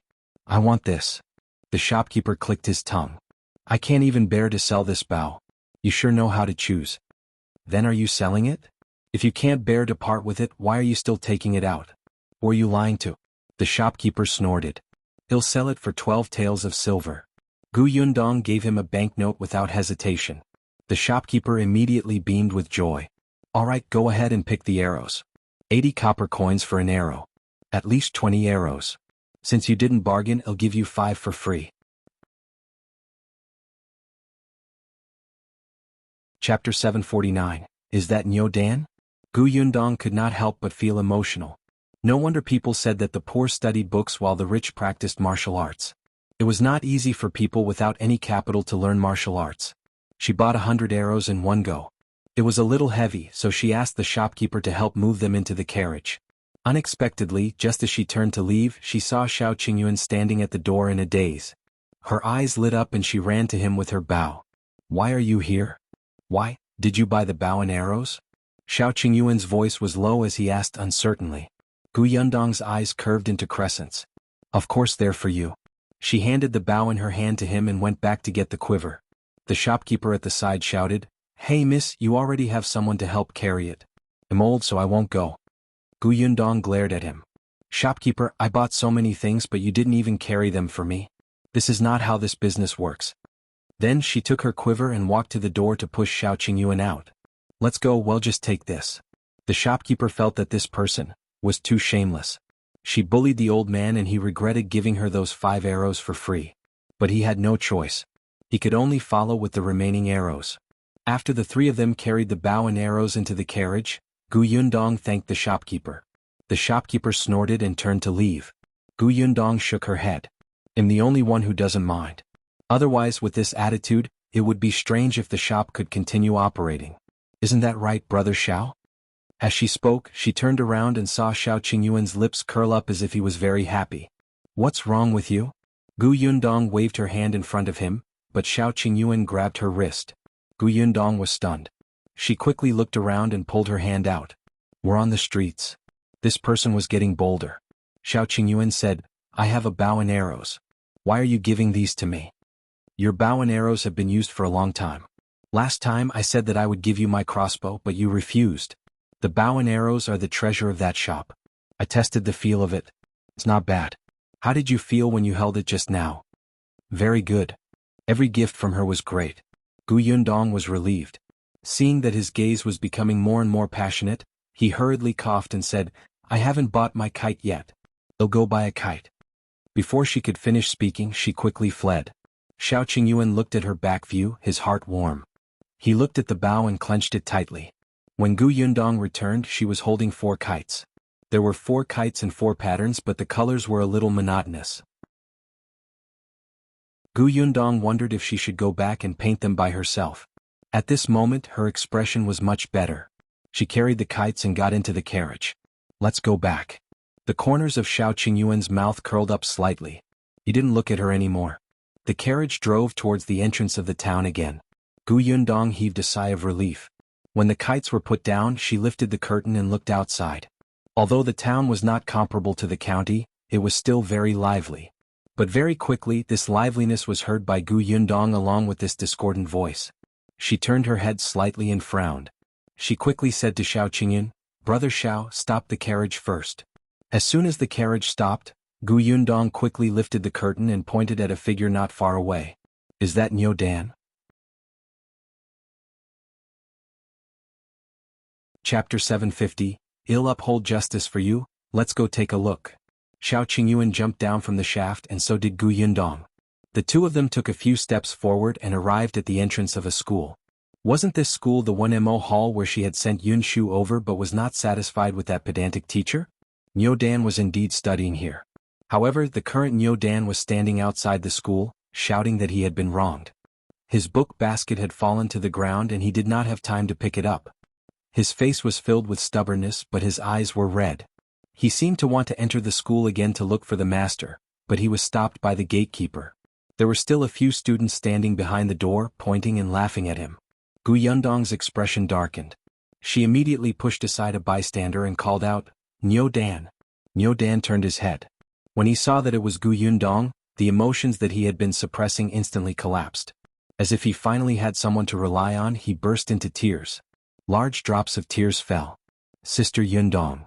Gu Yundong quickly took 2 steps forward, squatted down, patted his shoulder, and wiped his tears with a handkerchief. "What's wrong? What happened? Tell me. I'll help you." For a moment, Niu Dan cried a little hard and couldn't stop. Therefore, before he could speak, a few students behind the door started shouting loudly. "He stole something. He stole 50 copper coins and was chased out by the teacher." Niu Dan immediately shook his head with all his might. He wanted to explain but he hiccuped. He was immediately angry and anxious, and his tears fell even more fiercely. Yundong hurriedly patted him. There's no hurry. Tell me slowly. I believe you didn't steal anything. Niu Dan had been in denial for most of the day. Yundong was the first person to say that she believed him without any explanation. All the grievances seemed to be unimportant at that moment. Someone believed in him. There was no need for him to say anything. There was no need for any evidence. Someone stood on his side without any worries. Niu Dan felt that it was enough. His emotions gradually stabilized. Although he was still sobbing, he could clearly say something. I didn't steal it. I really didn't. My father gave me those 50 copper coins. My father said that I've been studying very hard recently and that I've improved. He rewarded me and told me to buy what I wanted. I just haven't thought of what to buy, so I kept those 50 copper coins with me. It's useless. He wiped his face. But today Shao Quan suddenly said that he had lost money. Then they searched everywhere. In the end they found 50 copper coins in my book basket and said that I had stolen it. The teacher said that I was immoral and had a bad character. He chased me out of the school. My 50 copper coins were also taken away. As he spoke, he felt aggrieved again. Niu Dan couldn't take it anymore and cried. When the others heard this, they whispered to each other. However, the few students behind the door shouted, You were the one who stole it. How could you say that your father rewarded you? Who doesn't know that you're a poor boy from the countryside? Is your father so generous that he gave you 50 copper coins to spend as you please? No one will believe this. That's right. If your father really dotes on you, would he be willing to let you work for the family every weekend? The teacher has already told you several times to focus on your studies and not be affected by other things, but you refuse to listen. Just the rise of one place on the ranking was considered improvement? Is your father willing to give you so much money? If you find any errors, ads pop up, ads redirect, broken links, non-standard content, etc., please let us know reports so we can fix it as soon as possible. Chapter 751. Tear down your school. I got 3rd place last time. My father only gave me 5 copper coins to buy candy. My family owns a shop in town. How dare your father give you 50 copper coins? Are you kidding me? You stole Shao Quan's money. Don't deny it. It's useless even if you call your sister over. Do you think she dares to settle scores with the teacher? Our teacher is an elementary scholar, and your sister is just a country bumpkin. The veins on Yundong's forehead throbbed as she listened. Niu Dan was even more anxious. Not only did these people scold and slander him, they even slandered Sister Yundong. They were too much. However, Shao Qingyuan raised his head and looked at the students with a sharp and cold gaze. Among the few students, the oldest was only 13 or 14 years old. Once Shao Qingyuan became ferocious, he could even scare an adult man, let alone these bookworms who only knew how to act tough and never see the world. Immediately, someone trembled and took a few steps back. The others suddenly stopped shouting and did not even dare to breathe loudly. Niu Dan looked at Yundong uneasily. Sister Yundong, it's fine. I'll seek justice for you. Putting aside the fact that Niu Dan often came to her house and called her elder sister all day long, his enthusiastic look made Yundong treat him as a younger brother. He had such a good relationship with Yunshu. His father worked in her workshop and his grandfather was Chen Liang. She could not ignore it. No matter what, she had to clear his name and take back the money that belonged to him. Yundong believed that Niu Dan had 50 copper coins as pocket money. This was the red packet she had given Chen Jinbao. At that time, she heard Chen Jinbao mutter that Niu Dan had been improving in his studies recently and he would give him a reward. She patted Niu Dan's shoulder and stood up. She looked at the gatekeeper and said, Call your teacher out. The gatekeeper snorted. You think you can tell me what to do? The gatekeeper seemed to be different from the one Yundong had seen before. Compared to this, the gatekeeper from last time was much more polite. Shao Qingyuan saw his arrogant look and suddenly took 2 steps closer to him, kicking the door behind him. Go and call him. You, how dare you? Do you know what this place is? Shao Qingyuan looked at him coldly. I'll give you 10 seconds. If I don't see the teacher, I'll tear down your school. The gatekeeper's expression changed. Seeing that the man did not seem to be joking, he could only point at him with a trembling finger. You wait. Then he quickly turned around and stumbled to call for help. Niu Dan looked at Shao Qingyuan in a daze. He used to be very afraid of him. He had personally seen Shao Qingyuan throw a child into the water and almost drown him. After listening to Yunshu's brainwashing, His impression of Shao Qingyuan changed slightly, but he was still afraid. Who knew that Sister Yundong would be engaged to him? Niu Dan felt that this was like a dream. For this reason he didn't dare to go to the Gu family for a few days. Later on, even if he went to the Gu family and often met Shao Qingyuan, he never spoke to him. However, he did not expect that one day this man called Wolf Cub would actually stand in front of him. He was so tall and majestic, like a mountain, as if he could help him block all the wind and rain. Niu Dan felt that he was actually not scary at all. He felt that he had let the man down by calling him a wolf cub in the past. He felt a little sad. At this moment, the gatekeeper came out with the master of the academy. If you find any errors, ads pop up, ads redirect, broken links, non-standard content, etc., please let us know reports so we can fix it as soon as possible. Chapter 752. Your request is strange. Before the teacher reached the door, he said angrily, "Who dares to cause trouble here?" The gatekeeper followed behind him. He pointed in the direction of Shao Qingyuan and Gu Yundong and added fuel to the fire. It's them. They seem to be Qin Jingwen's siblings. They heard that Qin Jingwen was chased out of the school and came over to defend him. Qin Jingwen did such an unbearable thing and didn't allow anyone to say it. That man almost kicked the door down. The other students, who were so frightened by Shao Qingyuan that they did not dare to speak, also went forward to complain as if they had found a backer. That's right, teacher. They're barbarians. No wonder Qin Jingwen dared to steal money. It's because his family has such a brother and sister who can't differentiate right from wrong. His sister also said that no matter what Qin Jingwen said, she would believe him.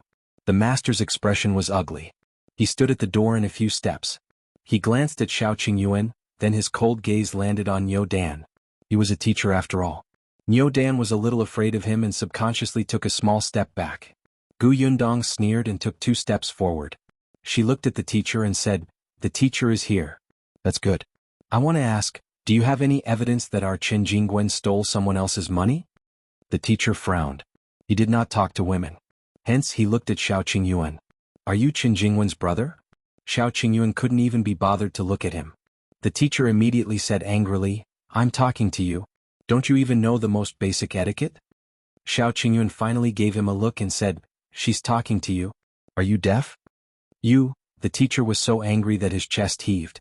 After a long while he said, "I don't talk to women. I don't talk to brainless people." Gu Yundong almost laughed out loud. Shao Qingyuan's mouth was so sharp. She secretly applauded him. "You're saying that I'm brainless? I'm an elementary scholar. I'm a dignified elementary scholar. I'm rich and knowledgeable.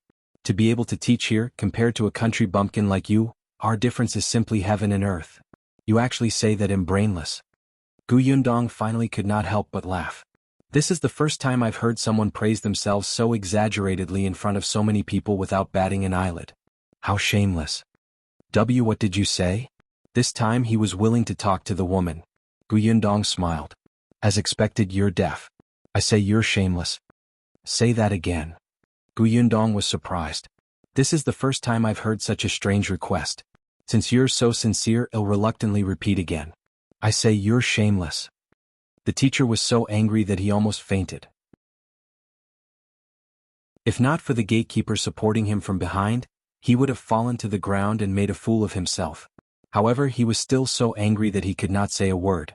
Gu Yundong asked, "Can we talk nicely now? If not, I won't stand on ceremony." The teacher's expression became even uglier. This was a threat, a threat. He did not expect this woman to be so shameless and despicable at such a young age. Then I'll ask again. Why did the teacher conclude that Qin Jingwen stole the 50 copper coins? Why did he think that the 50 copper coins were not given to him by his father? Where's the evidence? On the basis that he has a criminal record and is a habitual thief. Before the teacher could speak, a cold shout suddenly came from inside. Immediately after, Gu Yundong saw a familiar figure walk out. If you find any errors, ads pop up, ads redirect, broken links, non-standard content, etc., please let us know reports so we can fix it as soon as possible. Chapter 753. Unworthy of being a teacher. After the figure came out, the teacher immediately stepped forward and asked, "Madam, why are you here?" Madam's son said, "I heard that a woman was present. I thought that you would definitely be troubled, so I came out to take a look." The teacher sighed and nodded. "That's true. This woman is very tricky." Gu Yundong almost burst out laughing when she heard that. Were the two of them out of their minds? Would he be put in a difficult position just because she was present? Was it difficult for her to ask two questions? Madame Sun had already turned around and looked straight at Gu Yundong. She said, "If you have any questions you can ask me. You don't have to hold on to my husband." Gu Yundong chuckled. Who was holding on to your husband? It was as if she had taken a fancy to this old man. This woman felt too good about herself. "All right, since you two are husband and wife, I want stand on ceremony." Her eyes darkened. That moment of coldness actually made Madame Sun a little afraid. "Did you just say that Qingyuan is a habitual thief?" Gu Yundong sneered. "What else has he stolen? Since such a thing has happened in the past, why didn't you deal with it in the past and chase him out of school?" Madame Sun did not expect her to hit the nail on the head the moment she spoke. She immediately choked. After a moment she raised her chin slightly and said, "In the past, it was because there was no evidence." "You call him a habitual thief without any evidence?" Gu Yundong was simply shocked by their train of thought. "So this is what you teach here. Just because Qingyuan is a country boy, he is the suspect whenever anything is stolen. Then he's called a habitual thief without any evidence showing that he stole anything. Then, based on that, he's guilty again when some student lost something, and he's chased out of school without even having the chance to explain himself." Gu Yundong burst out laughing and looked at the surrounding crowd. "Did you hear that, everybody? I thought that the teacher of this Wenhuo Hall was just pedantic. Now I realize that he's not pedantic but blind, paranoid, arrogant, irresponsible and self-righteous. Teacher? Can someone like him be a teacher? If his students become high scholars and officials in the future, they will make groundless judgments based on their guesses too, right? How many innocent people will go to prison? This is simply disregarding human lives." The onlookers couldn't help but nod. That's right. The teacher and his wife said that the child was a thief, but where was the evidence? To be honest, I used to think that this teacher was different from the other teachers I saw in other schools. He was always mysterious.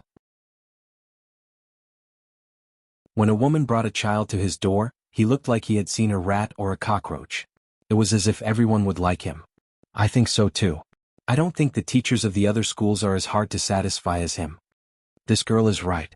They're spreading this news without any evidence. Just now this child was crying so miserably over there. One look and you can tell that he was wronged. This teacher is like a dog. Look at what that Madame Sun is saying. Habitual thief? So it's all based on their own guesses. Then if my family lost a chicken, can it be said that they stole it? Anyway, I saw her pass by my house, so I guess so. When Madame Sun heard the dissatisfied voices of the surrounding crowd, she saw that they were all standing on Gu Yundong's side. She immediately said angrily, But I have witnesses. If you find any errors, ads pop up, ads redirect, broken links, non-standard content, etc. Please let us know reports so we can fix it as soon as possible." Chapter 754. The so-called witness. As soon as he said that, the whispers in the surroundings instantly stopped. Everyone looked at each other. Witness? Gu Yundong also raised her eyebrows. Witness? Where are they? Madame Sun sneered and shouted into the door, "Sister-in-law Wu, tell me, is this Qingyuan dirty? Did he steal your things in the past?" There was no movement inside the door for a long time. After a long time, a figure slowly walked out. Gu Yundong was stunned. It was her? Qingyuan's husband, Wu Chang's mother. Madame Wu dawdled to Madame Sun's side. Madame Sun looked at Gu Yundong and said, "Madame Wu's daughter-in-law is Qingyuan's cousin. The last time her son got married, Qingyuan also went. In the end, there were a few gifts missing from the house. Later they found out that Qingyuan took them all. Isn't he used to stealing?" Qingyuan was also stunned. Of course he knew Madame Wu. After hearing Madame Sun's words, he hurriedly shook his head and said, I didn't take her things at all." Gu Yundong found it extremely funny. She looked at Madame Wu coldly. "They'll say it again. Where's the evidence?" Madame Wu felt a little guilty. She stammered and whispered, "It's been so long. Where's the evidence?" "Oh, so this is still your guess?" Madame Wu could not raise her head. Gu Yundong's teasing gaze landed on the teacher. The way Master Wen handles things is really impressive. On one hand he says that he doesn't talk to women, but on the other hand he can suspect his student of stealing and chase him out of the school because of a woman's unreasonable guess. The teacher trusts this Andy Wu very much. I'm impressed. Master Wen's expression changed drastically and he quickly explained, I didn't. I just what? Yes, he had indeed listened to his wife's words, which was why he did not have a good impression of Qingyuan. And his wife had also listened to Madame Wu's words and made pillow talk. At the end of the day, the cause was indeed Madame Wu. Master Wen was furious. He suddenly looked at Madame Wu and said, "Tell me, why are you so sure that he stole your things?" Under everyone's gaze, Madame Wu knew that if she did not say anything, she would probably not be able to raise her head in the future. She secretly took a deep breath and suddenly raised her head. It was Qingyuan who stole it. Back then, only he ran into the room where the gift was placed. The thing was gone. If it wasn't him who took it. I'm an adult. I have no grudges with such a child.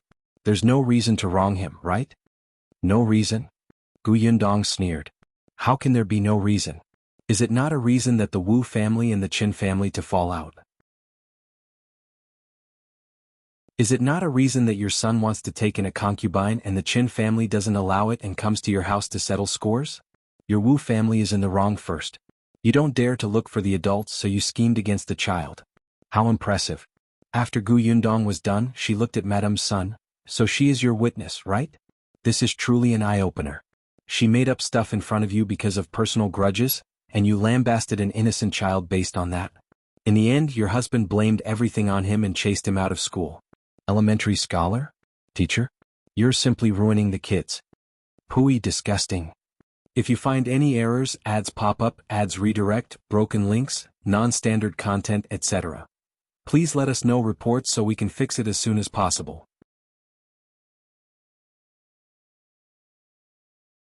Chapter 755. Admitting mistake. Madame Sun's expression changed. She looked at Madame Wu, hoping that she would say more, but Madame Wu was simply making something out of nothing. Facing Yundong's pressure, Madame Wu did not have any confidence. She could only grit her teeth and hold her hands tightly. However, her mind was blank and she could not find any words to refute.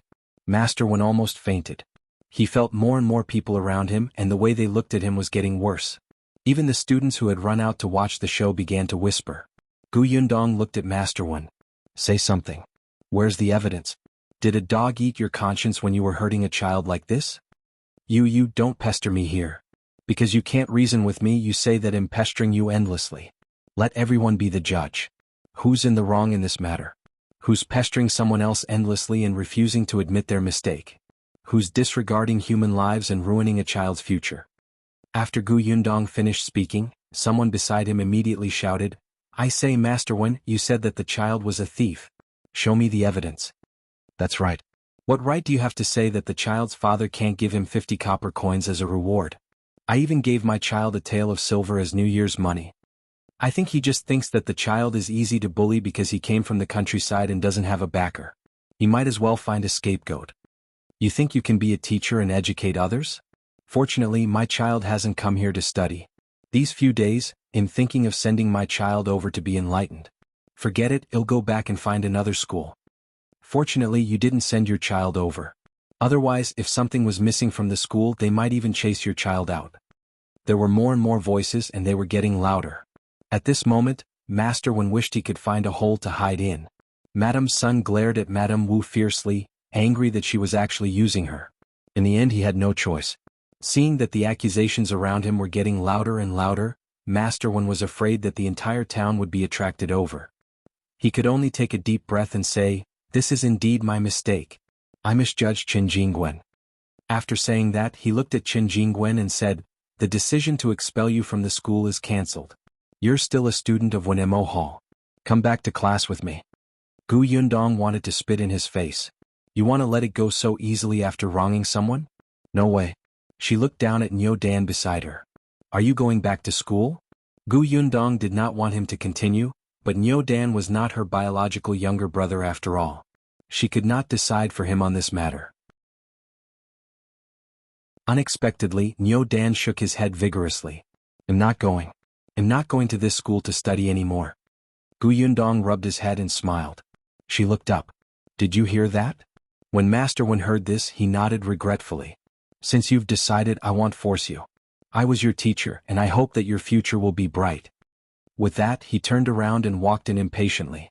However, he had just taken a step when Shao Qingyuan suddenly reached out to stop him. Master Wen was stunned and suddenly looked up. What else do you want? Master Wen is really interesting.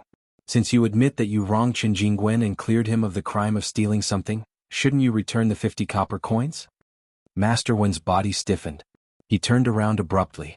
If you find any errors, ads pop up, ads redirect, broken links, non-standard content, etc. Please let us know reports so we can fix it as soon as possible.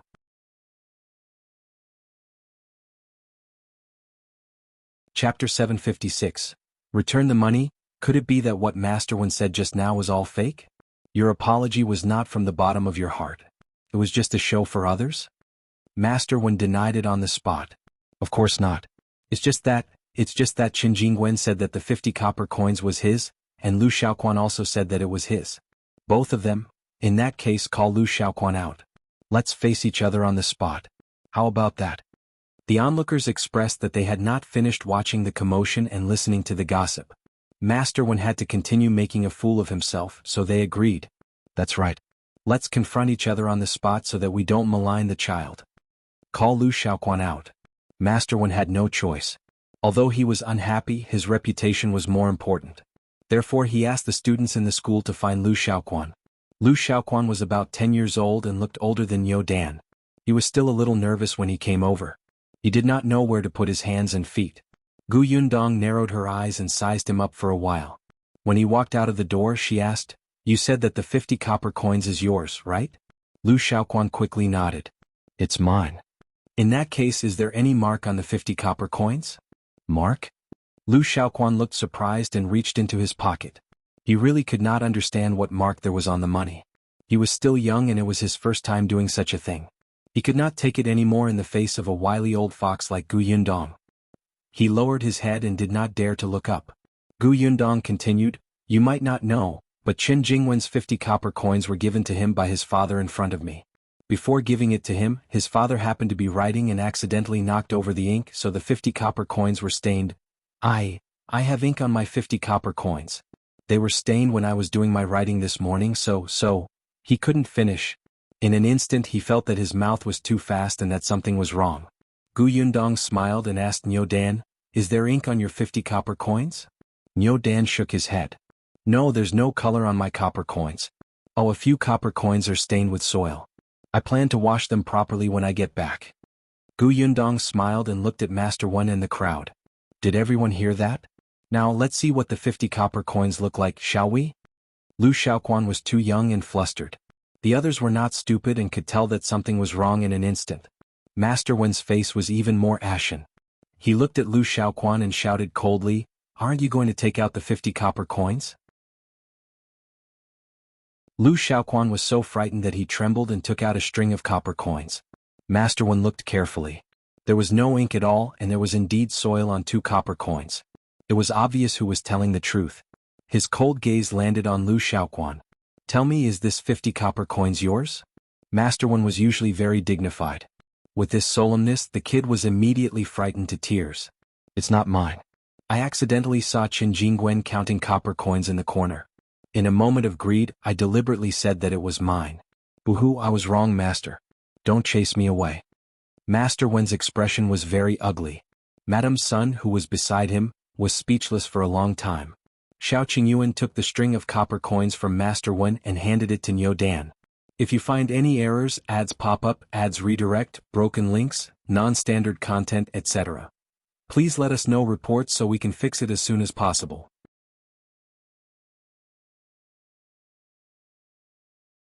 Chapter 757.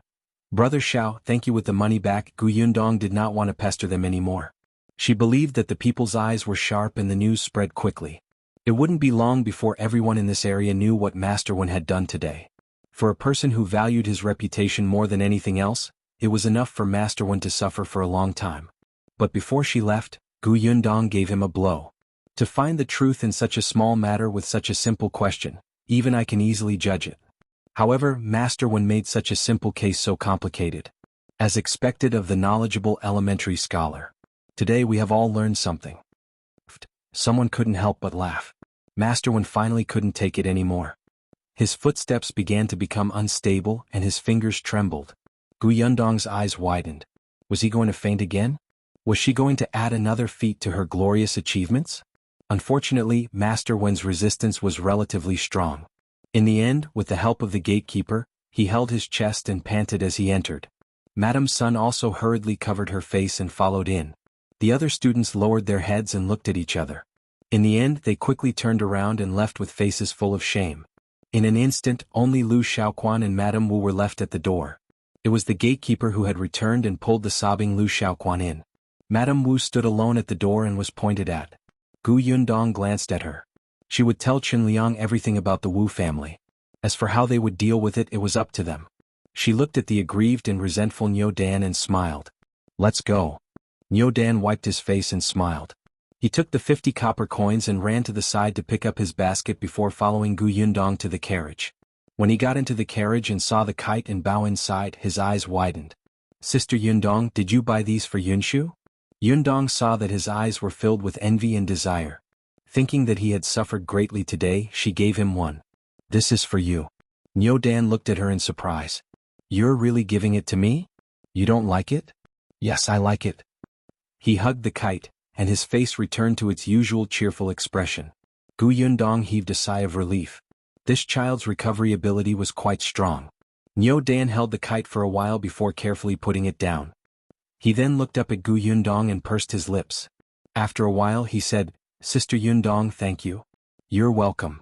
Niu Dan lifted the curtain of the carriage again and said to Shao Qingyuan, who was driving, Shao, brother Shao, thank you. I won't call you a wolf cub anymore. You're better than them." Shao Qingyuan was stunned for a moment. In the past he wouldn't have cared if Niu Dan thanked him or not. But now, he was still expressionless, but he nodded slightly. After some thought he replied, "No need. It's what I should do." Yundong, who was sitting in the carriage, was overjoyed. Then she felt a little sad. In the past, Shao Qingyuan had received malicious intent. Although he had slowly gotten better recently, there were not many people who sincerely respected him. Most of them were just afraid of him. However, she thought that things would definitely get better in the future. Wasn't Niu Dan an example now? At this moment, this little fellow looked at Shao Qingyuan with sparkling eyes filled with admiration. If you find any errors, ads pop up, ads redirect, broken links, non-standard content, etc., please let us know reports so we can fix it as soon as possible.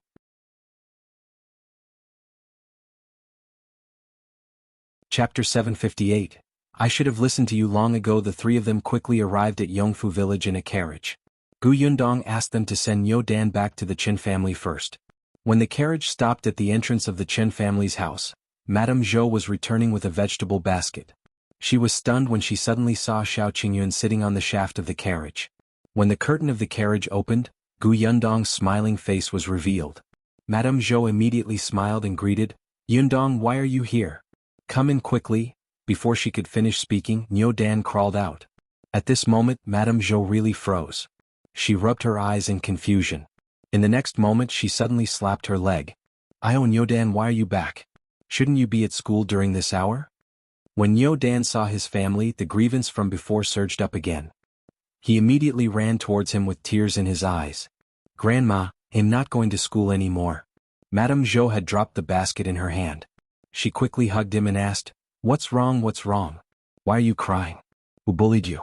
Tell Grandma. Grandma will deal with him." As she spoke, she hurriedly shouted inside, old Chin, come out quickly. Something happened." Before Yundong could say anything, Madame Zhou already had such a huge reaction. If she said anything later, the woman would probably be even angrier. However, on second thought, it made sense. If her Yunshu was chased out of the school like a thief without distinguishing between right and wrong, she would have the urge to tear down that school. Chen Liang came out very quickly. He was a little more rational than Madame Zhou. Although he was also concerned about why Niu Dan had returned without a hitch, when he saw Yundong and Shao Qingyuan, he invited them in first before asking about the situation. The group of people entered the central room. Madame Song, who was working at the back, also heard the sound and ran over. Yundong tried her best to explain the matter in detail in a calm voice. Before she could finish speaking, she saw Madame Zhou and Madame Song begin to wipe their tears. Their hearts ached as they hugged Niu Dan. Even Chen Liang was so angry that his face turned green. His hands were clenched tightly, and he looked like he wanted to rush over and settle the score with that teacher. After Yundong finished speaking, Madame Zhou gritted her teeth and said, "I knew that the Wu family was not a good thing. Wu Chong is arrogant and the Wu couple is narrow-minded. It's fine if they fell out with our family, but they actually took revenge on a child. I'm so angry. I'm going to tear her apart. Madame Song hugged Niu Dan and nodded vigorously. He'll go too. Qin Liang took a deep breath. All right, we still have to consider this matter at length. Then he turned around and said to Shao Qingyuan and Gu Yundong, thank you so much for today. If not for you, our Niu Dan would have been ruined. Gu Yundong sighed. Uncle Qin, don't say that. We're from the same village and Niu Dan calls me sister. What kind of person would I be if I just stood by and did nothing when something like this happened? After saying that, Gu Yundong suddenly felt that something was amiss. The seniority seemed to be messed up. However, after today's incident, I'm afraid Niu Dan won't be able to go to school. It's good that Uncle Qin doesn't blame me for blowing things up. Qin Liang waved his hand. It's fine if he doesn't go to that kind of school. When you told me that the teacher was too pedantic, I should have listened to you. You wouldn't have ended up like this. Gu Yundong did not say anything. Seeing that this family was filled with righteous indignation and wanted to discuss the follow-up matters, she bade farewell with Shao Qingyuan. When she returned to the Gu residence, it was already a little late. Seeing Father Tong at the door, Gu Yundong hurriedly asked, are my parents back from the Prefectural city? If you find any errors, ads pop up, ads redirect, broken links, non-standard content, etc., please let us know reports so we can fix it as soon as possible.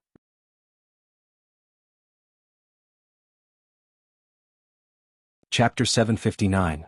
Knowing that you are unlikable. When Father Tong saw them return, he was instantly happy. This young lady and her future husband had gone into the mountains together. Everyone was filled with worries, especially because they had agreed to only travel for 5 to 6 days, but they had not returned for more than 10 days. Wasn't he excited to see her now? Hence, he did not hear Gu Yundong's question. He hurriedly shouted into the courtyard, eldest miss is back. As soon as he finished speaking, 2 figures rushed out one after another. It was Gu Yunshu and Bian Yuanji. The 2 children hugged her and almost cried. Big sister, you're finally back. You don't know how worried we were. Cousin, are you all right? The 2 of them were at home. At this moment, it was time for them to be given the clothes-making vacation. Qin Wenzheng School was on vacation, and so was Tianhai Academy. Only the Wenhuo Hall that she saw today felt that there was no need to give the students the clothes-making vacation, which would waste their time. In any case, the students were from the nearby villages and towns. There was no need for them to go back and put on more clothes to ward off the cold. That was why Gu Yundong saw Niu Dan at the entrance of that school today. She rubbed the 2 children's heads and said, aren't I fine? Seeing that Yunshu snorted and her eyes were obviously filled with accusation, she quickly pointed in the direction of the carriage and said, I brought you a gift. Go take a look. The 2 of them were stunned. They did not care about being angry with her anymore and ran to the edge of the carriage. Shao Qingyuan carried them up. The 2 of them climbed in and saw the kites inside. The 2 children's eyes lit up. They sat cross-legged in the carriage and began to choose. There were originally 4 kites, but after giving one to Niu Dan, there were only 3 left. The patterns that Gu Yundong had chosen were all pretty. There was an eagle, a dragonfly, a butterfly, and an owl. Niu Dan took the dragonfly away. Yunshu and Yuanji felt that such a beautiful kite like the butterfly should be left for Kiki. Therefore one of them chose the eagle and the other chose the owl. They were both flying birds and looked very good. After choosing the kite, the 2 children got off the carriage in satisfaction. Although Yunshu was happy, he remembered that his eldest sister had only returned after so many days, making him worried and afraid. He immediately turned his head arrogantly and snorted. Don't think that I won't be angry anymore. Oh, the little guy was pushing his luck. Then will you return it to me? That won't do. Big sister, you're too old to play with kites anymore. You'll have to give it to me later. At that time you have to find an excuse. How troublesome. Forget it, I'll accept it. Gu Yundong was speechless. Who said that she did not like to play with kites? She was already too old? She was only coming of age next month. Why was she already old? This little brat would definitely not be able to find a wife in the future. No wonder he blamed his father for not choosing one for him when he was young. It turned out that he knew his limits and knew that he was not likable. Gu Yunshu happily went in with Bian Yuanji with the kite. Rascal. Gu Yundong scolded him with a smile.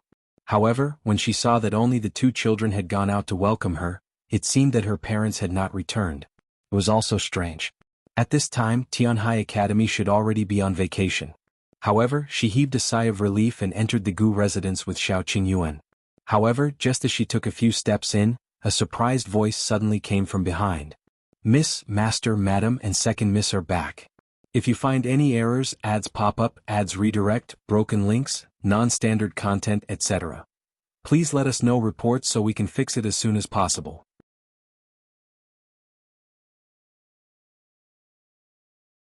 Chapter 760.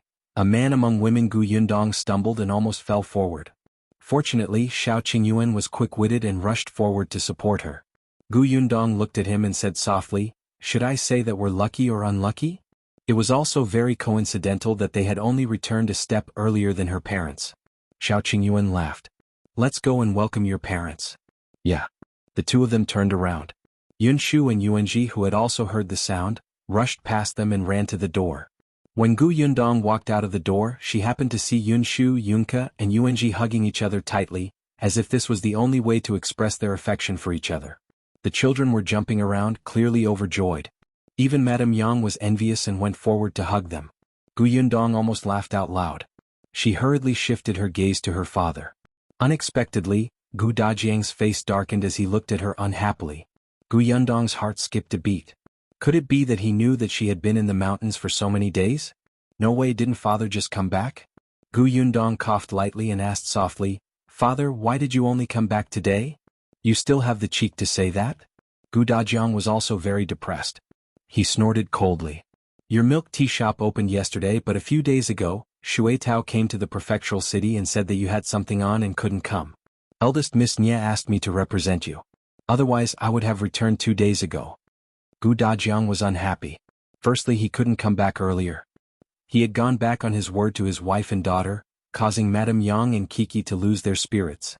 Secondly, he was a man, and the milk tea shop was specially open to entertain female customers. Although some men came to celebrate the opening day, most of them gave gifts and left. He was the only one who stayed there from the beginning to the end. Those women whispered to each other about him in a strange manner.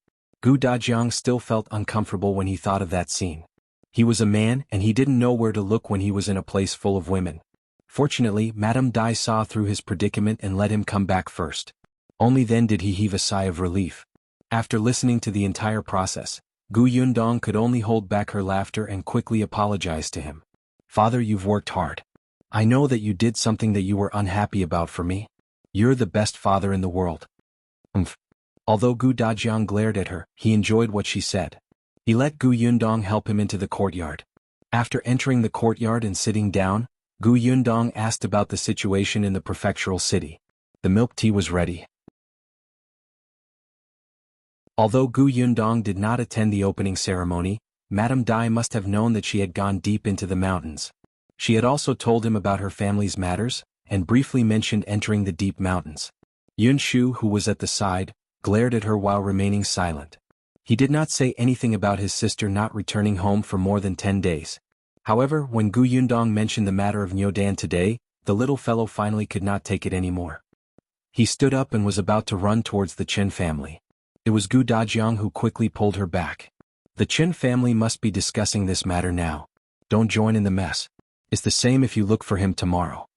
Only then did Yunshu calm down, but he still clenched his small fists and looked angry. Gu Yundong thought of something else.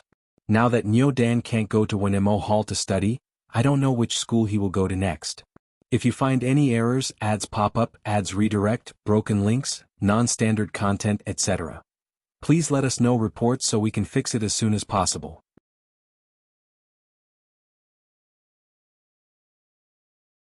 Chapter 761.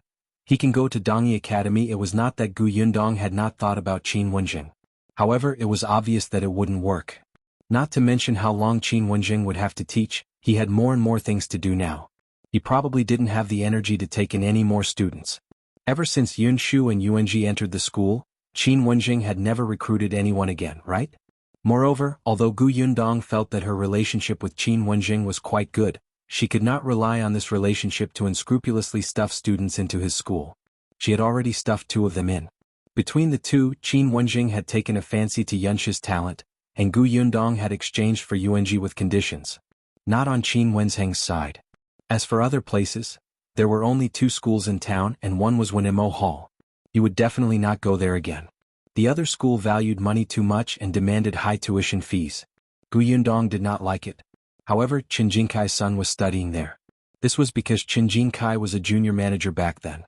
In addition, his wife's family had some connections with the school, so he let his son study there.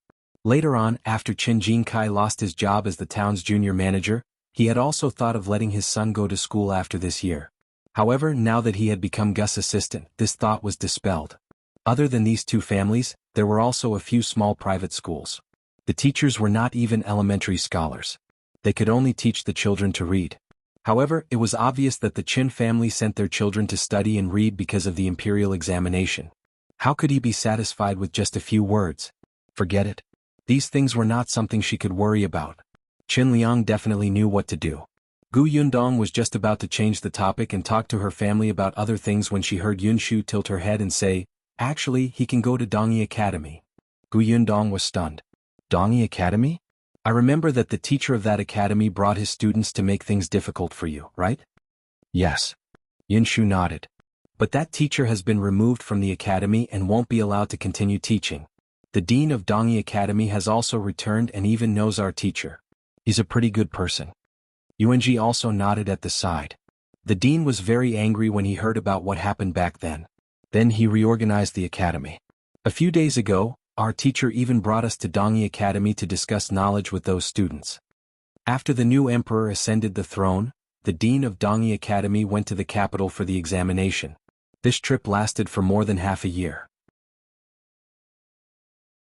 Later on, he was waiting for the results in the capital. Unfortunately, he still failed in the end. Therefore, when he returned to Fengkai County, a long time had passed. From what Yunshu and the others said, Dongyi Academy was actually a good choice now. If there were no such annoying teachers with Dongyi Academy's reputation in the county city, it was indeed a good choice.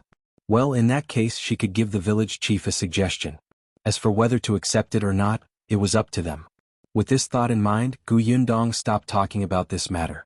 She wanted to ask about the milk tea shop, but seeing that it was getting late and everyone had been on the road for the entire day, she let everyone go back to their rooms to rest early. The next morning, Yunshu and Yuanji hurriedly got up and brought Yunka, who was also awake, to look for Niu Dan. However, when the two of them ran to Niu Dan's house, they saw that the door was tightly shut. There seemed to be no one in the Qin family.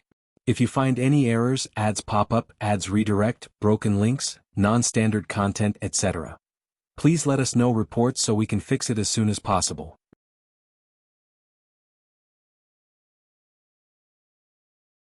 Chapter 762. Seeking justice. Yunshu ran to her neighbor's house to ask around and found out that the Qin family had gone to town. Qin Liang and Madame Zhou were not the only ones. Even Qin Jinbao went to the Gu residence early in the morning to apply for leave from Tong'an. He followed his parents and went to seek justice for Niu Dan angrily. Yunshu and the others could only run back. Gu Yundong was not surprised. The Qin family doted on their two grandsons very much. Even though Qin Liang, the village chief, maintained his dignity with a dark expression all day, how could he sit still after seeing his precious grandson suffer so much? Gu Yundong asked around and heard that it was not just the Qin family. Qin Liang also brought a few young men from the village with him. They looked like they were going to cause trouble. Gu Yundong was not worried, but Yunshu was a little disappointed. He did not see Niu Dan, so he could not join him in the crusade against those bad guys. However, when he saw Yunka come out with his little butterfly kite, he instantly perked up again. Then he hurriedly ran back to his room and took out his owl kite. Let's compete and see whose kite flies the highest. How about that? Yunka ran over. It must be my butterfly. Then let's go to the barnyard. Yunji was also excited. The three of them took the three kites and went out. It was autumn today and the wind was blowing. It was very suitable for kite flying. They ran out of the door in a hurry and went to the Zheng family's house, pulling Zheng Jia, Zheng Yu and Zheng Lu away. There were 6 people and 3 kites. 2 people and 1 kite. Back then, Gu Yundong had bought 4 because she wanted to give one to Lu Hongqiao. However, among the 4 members of the Lu family who had followed Gu Dajiang back yesterday, only Lu Hongqiao was around.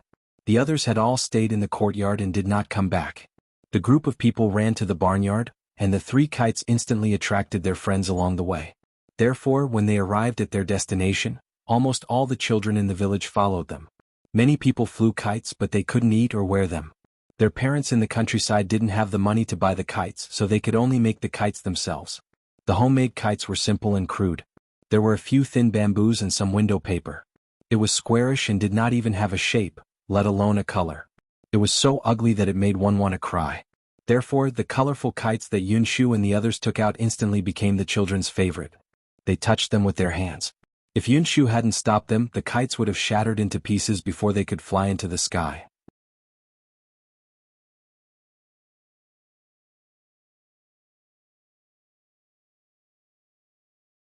Chapter 763, I Can Make the Teacher Faint. Yunshu sighed. You should have brought me along. Niu Dan was stunned for a moment. Someone beside him screamed for him to grab the string or the kite would fall. Niu Dan simply handed the string to him and walked to the side to chat with Yunshu. Why should I bring you along? You're small. What if you get bullied? Yunshu shook his head and looked very proud. I won't be bullied. I can make the teacher faint from anger. I'm especially experienced.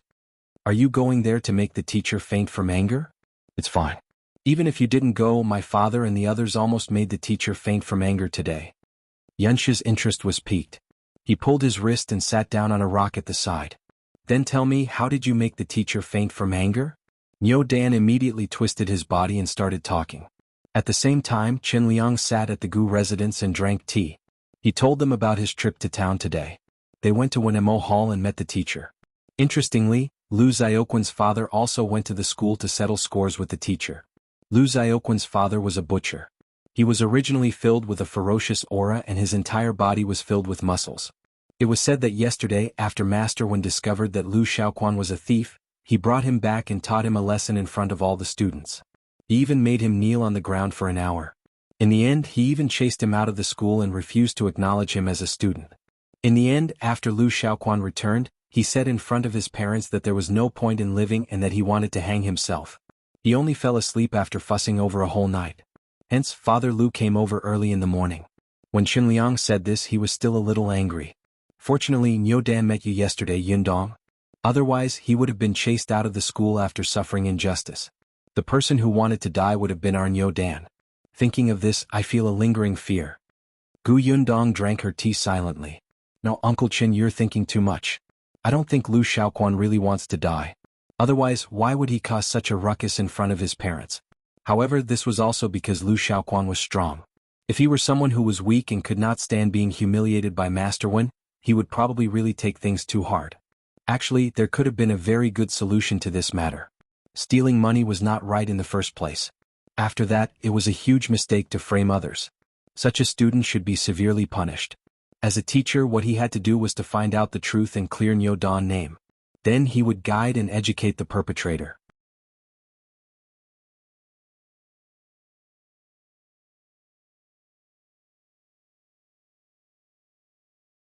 Chapter 764. Completely disheartened after this incident, Master Wen's reputation was completely ruined. When the onlookers publicized what happened that day, many of the students' families were very dissatisfied. Gradually, the number of students in Wenhuo Hall decreased. In the end, there were only 5 or 6 left. Because of this, Master Wen blamed his wife, Madame Sunday. If not for her carelessness in making friends and interacting with such a selfish and mean person, he would not have become a knife in her hand to deal with Qingyuan like this. Not only did he lose face, but he could not even be a teacher. Madame Sun felt even more bitter in her heart. She hated Madame Wu so much that she gritted her teeth. She had said a lot of bad things about her outside, and it could be considered that she had completely fallen out with her. Chen Liang's family even got teacher Wen to refund Niu Dan tuition fees before leaving the school with a cold snort. When Father Liu saw Niu Dan, he wanted to settle scores with him. After all, Niu Dan was one of the people who had caused his son to seek death. However, the Qin family had many people. Just standing there made people's hearts beat like drums. Hence, he could only forget about it and leave angrily with his son. After Qinliang and the others came out of Wenhuo Hall, they went to the Wu family. They had not forgotten that the culprit was Madame Wu. However, the Wu family had guessed that they would come to them, so they didn't come. Qingyuan was the only one left to deal with them. Qingyuan was still speaking up for Madame Wu. She even hinted that Niu Dan might really be dirty. Qin Liang had completely given up on her. In the past, he might have wanted to interact less with her, but now he had completely cut ties with her. Just take it that he had let his brother, Qin Tian, down. He would not acknowledge this niece. When Qin Liang told Gu Yundong about this, he was still a little dispirited. He couldn't figure out why things had turned out this way. Qingyuan, who had married someone else, seemed to have become a completely different person. What could Yundong say? It was not that she had become a different person, but that she had always been selfish. It was just that she could not pretend anymore and was exposed.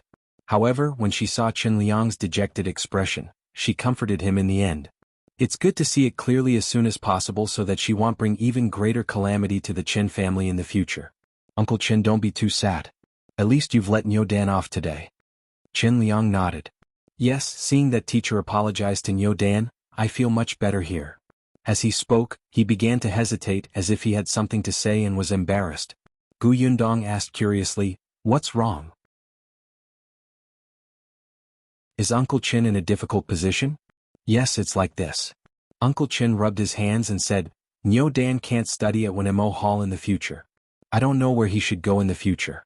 Last time you said that you knew all the schools in Fengkai County. Which school do you think is the best? Uncle Qin did not listen to Yundong last time. Now he really regretted it. He was the village chief. In the past, he had thought that he was someone who had seen the world in this village. But now, compared to Yundong, who had traveled everywhere and visited so many prefectures, he was just a country bumpkin. So he wanted to hear what she meant. Yundong was about to talk him about this, but before she could say anything, Yunshu came in with Niu Dan and the others. When he heard this, Niu Dan immediately shouted with an intense reaction, I'm not going to study anymore. Everyone was stunned and turned to look at him. If you find any errors, ads pop up, ads redirect, broken links, non-standard content, etc. Please let us know reports so we can fix it as soon as possible.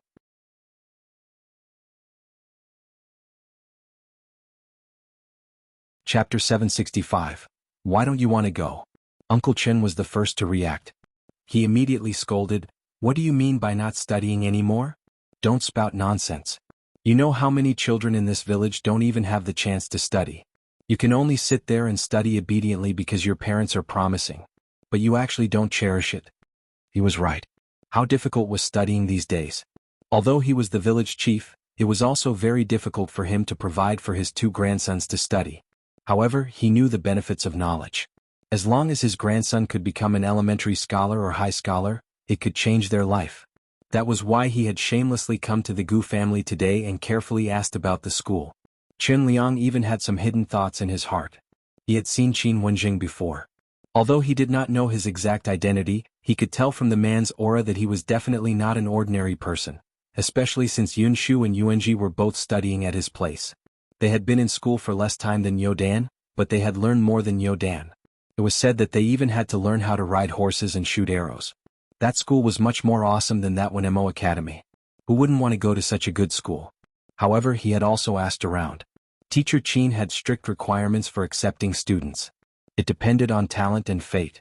Actually, he also knew that the hope was slim, but Qin Wenjing and Yundong had a good relationship, so he still wanted to give it a try. Perhaps he would succeed? However, he did not expect his grandson to be unwilling to go to school. Previously, Qin Liang had fainted from anger. Now, he had almost fainted from anger because of his grandson. However, Niu Dan's face was flushed red.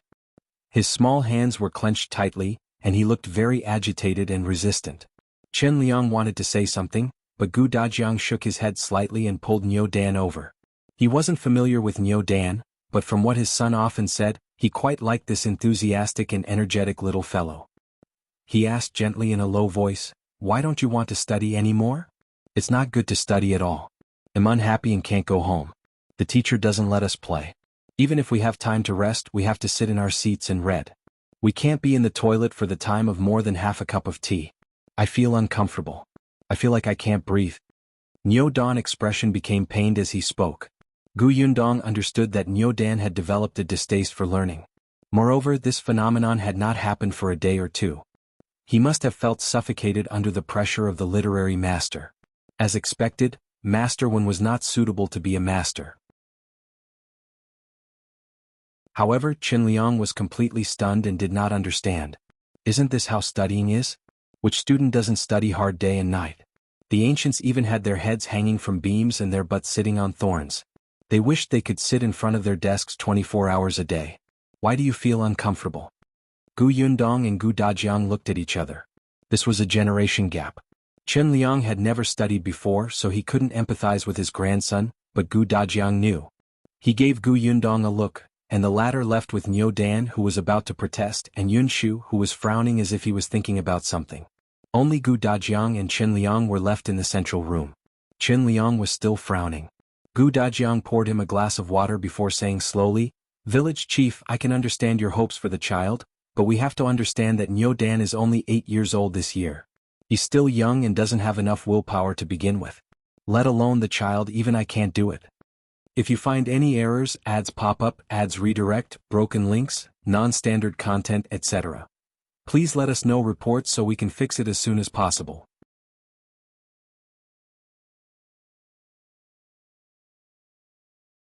Chapter 766. Gu Dajiang's Persuasion. Qin Liang frowned even more. Gu Dajiang smiled and said, "It's like how you work hard in the fields all day for your family's food, clothes and transportation. You work very hard and wish you could stay in the fields 24 hours a day. But is that possible? If you don't come back to rest when the weather is hot, you will suffer from heat stroke. If you work for too long, you will be tired. The hoe in your hand might even hit your toes, right? It's the same for reading.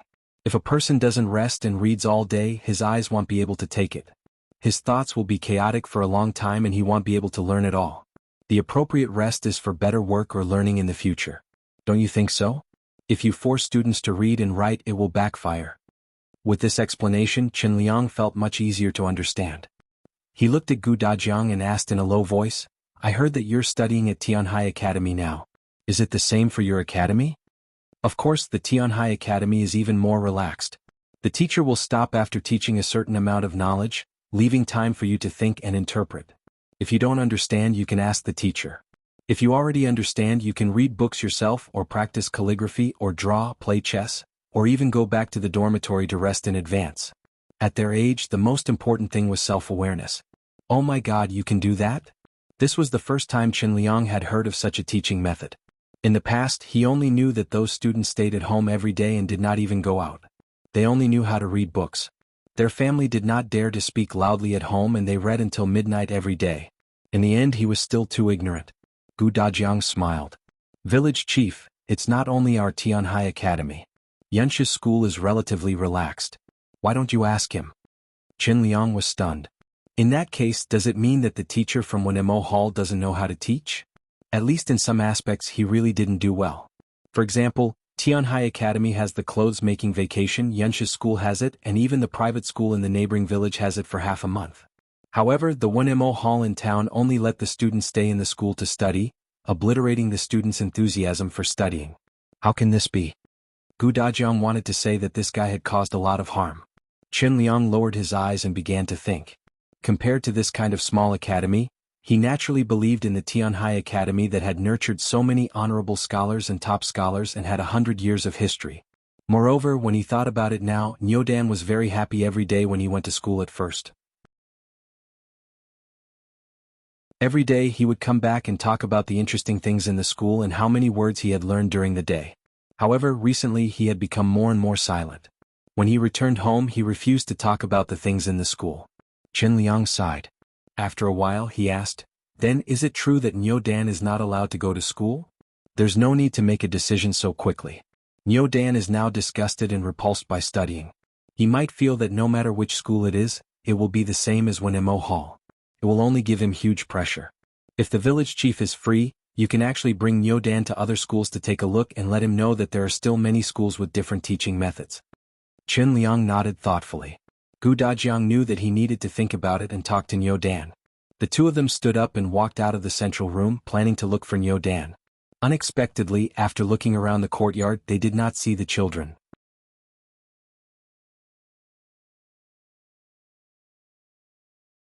Chapter 767. Brother Shao, I want to carry your monkey. Not only were the children not around, but even Madame Yang and the others were gone. In the end, it was Father Tong who pointed them in the right direction and said that those people were watching the commotion in the Shao family. Gu Dajiang and Qin Liang looked at each other before walking towards the Shao family. As soon as they passed the door, they heard familiar and tender voices. From time to time there were claps and cheers. The two of them looked at each other and followed the sound to the backyard of the Shao family.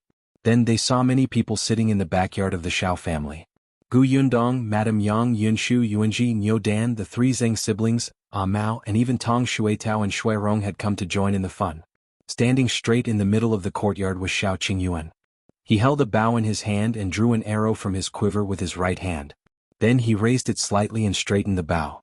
The arrow was knocked to the bowstring and aimed at a target on the other side of the courtyard. The target was a little simple, but the stake was deeply embedded in the ground, waiting there. Shao Qingyuan stretched out his arm, drew the bow, and aimed. Then he loosened his fingertips slightly. The arrow swooshed and shot towards the center bullseye. Buzz! The tail of the arrow trembled slightly and let out a joyful cry. In the next moment, cheers instantly sounded in the courtyard. Brother Shao is awesome. Brother Shao is amazing. Brother Shao is the best. Brother Shao is invincible.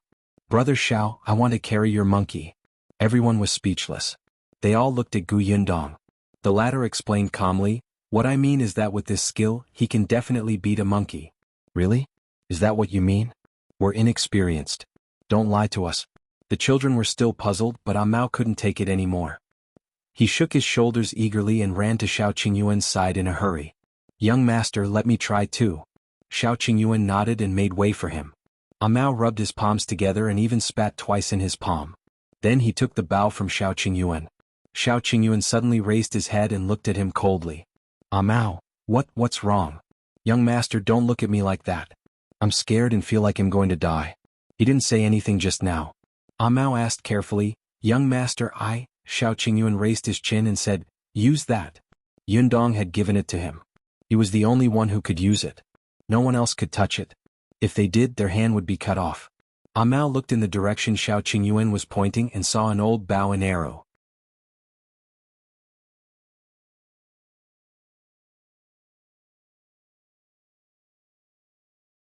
Chapter 768. Everyone in the courtyard was confused.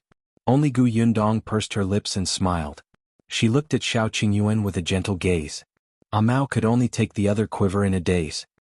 He looked at the bow in his hand with grief and indignation. It was precisely because he coveted the bow in young master's hand that he was so excited to be the first to shoot.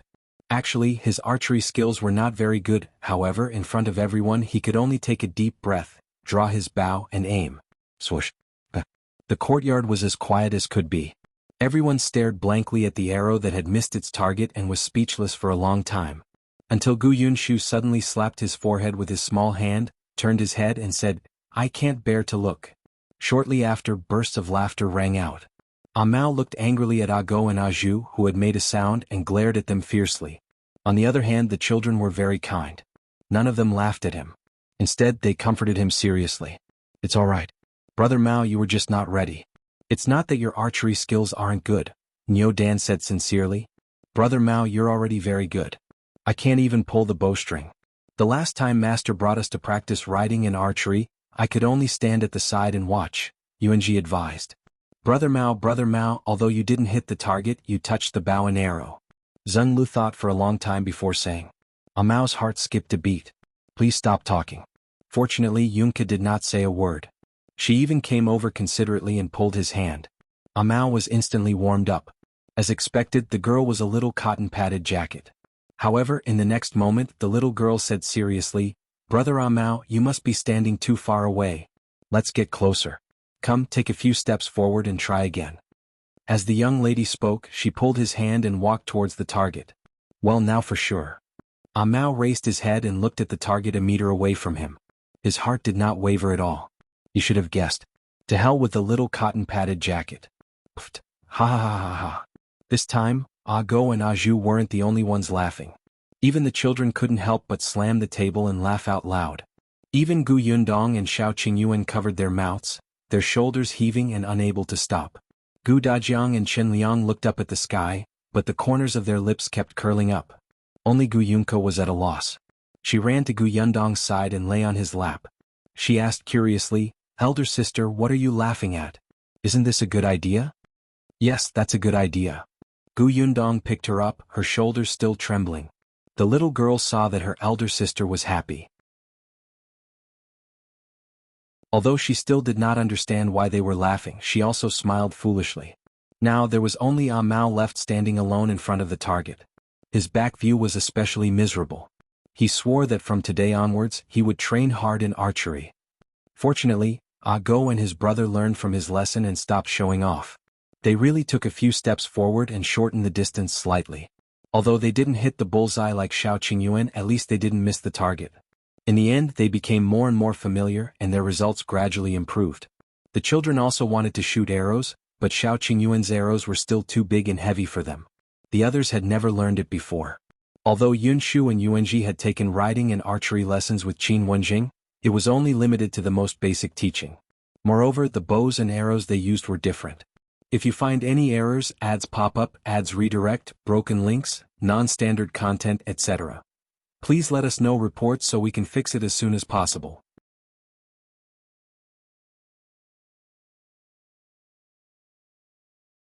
Chapter 769. Father is more like a teacher. The group of people finally calmed down and stopped fooling around when they saw that the sky was getting darker. When everyone turned around, they realized that Gu Dajiang and Qin Liang had been standing in the corner for a long time. When Gu Yundong saw Qin Liang, she still said, "Uncle Qin, Niu Dan has developed a dislike of studying, so there's no hurry to go to school. We have to take it slow." "I know." Qin Liang sighed. "Your father and I talked a lot. I also know that I was too careless in the past and didn't realize that he was unhappy. I'm glad you understand." Qin Liang was very grateful to Gu Yundong and his father. When he saw that his grandson was still smiling happily, his heart ached. He held his hand and went home. The Gu family had also gone back. Shao Qingyuan wanted to follow them for a meal. Unfortunately, Gu Dajiang was back. He had to restrain himself. Gu Yundong walked to Gu Dajiang's side and whispered, "Father, what did you say to Uncle Qin?" He seemed to be thinking very seriously. "Nothing much." Gu Dajiang thought for a moment. "I just gave him an example. By the way, I think Niu Dan has a deep misunderstanding of school. It just so happens that Yunshu is on vacation at home during this period of time. Let him talk to Niu Dan." "I know." Gu Yundong nodded. "Father, I realize that you are more like a teacher than that teacher from Wenhuo Hall." As soon as she finished speaking, she was pulled into the room by Gu Yunka. On the other hand, Gu Dajiang suddenly stopped in his tracks. Teacher? Was he more like a teacher? In the following days, Yunshu indeed looked for Niu Dan to play with every day. When he was no longer so against school, Qin Liang brought him to the private school in the neighboring village. He even brought him to the county city's Dongyi Academy. However, the academy was on holiday now and there were not many students in the school. However, there were also some students and teachers who did not go home and continued to study in the academy. Originally, the academy did not allow visitors to enter, but Yunshu had been to Dongyi Academy twice and knew a few people inside. It was still easy for him to bring Niu Dan in. This way, Niu Dan finally slowly untied the knot in his heart and knew that he was narrow-minded. He began to slowly like the atmosphere of the school again, especially Dongyi Academy. He felt that he would be very happy to study here. The Chen family heaved a sigh of relief and began to prepare to bring Niu Dan to Dongyi Academy to attend school after the clothes leave. At the same time, Yunshu didn't forget that Kiki's birthday was coming up. He entered the kitchen even more frequently. Gu Yundong thought that since she had given Yunshu a surprise last time, she would change her method this time. Hence, she hugged the little girl and asked her directly, "Kiki, it's almost your birthday. Have you thought of what you want? Tell me, it'll satisfy you." The little girl was stunned and her eyes lit up. "Really?" "Yes, what do you want to eat and play?" The little girl hugged her neck, then looked up at the sky and said, I want to become a fairy and run to the moon. I heard that there's Goddess Change on the moon. She has a little rabbit. I want to try Goddess Change's moon cake and see if it's delicious. I can bring it down for you to eat." Gu Yundong was speechless. She said with difficulty, "Anything else? This is too difficult." The little girl was a little disappointed, but after thinking about it, it made sense. She heard that to become a fairy, one had to go through many hardships. She was still too young, so the hardships were definitely not enough. If you find any errors, ads pop up, ads redirect, broken links, non-standard content, etc. Please let us know reports so we can fix it as soon as possible.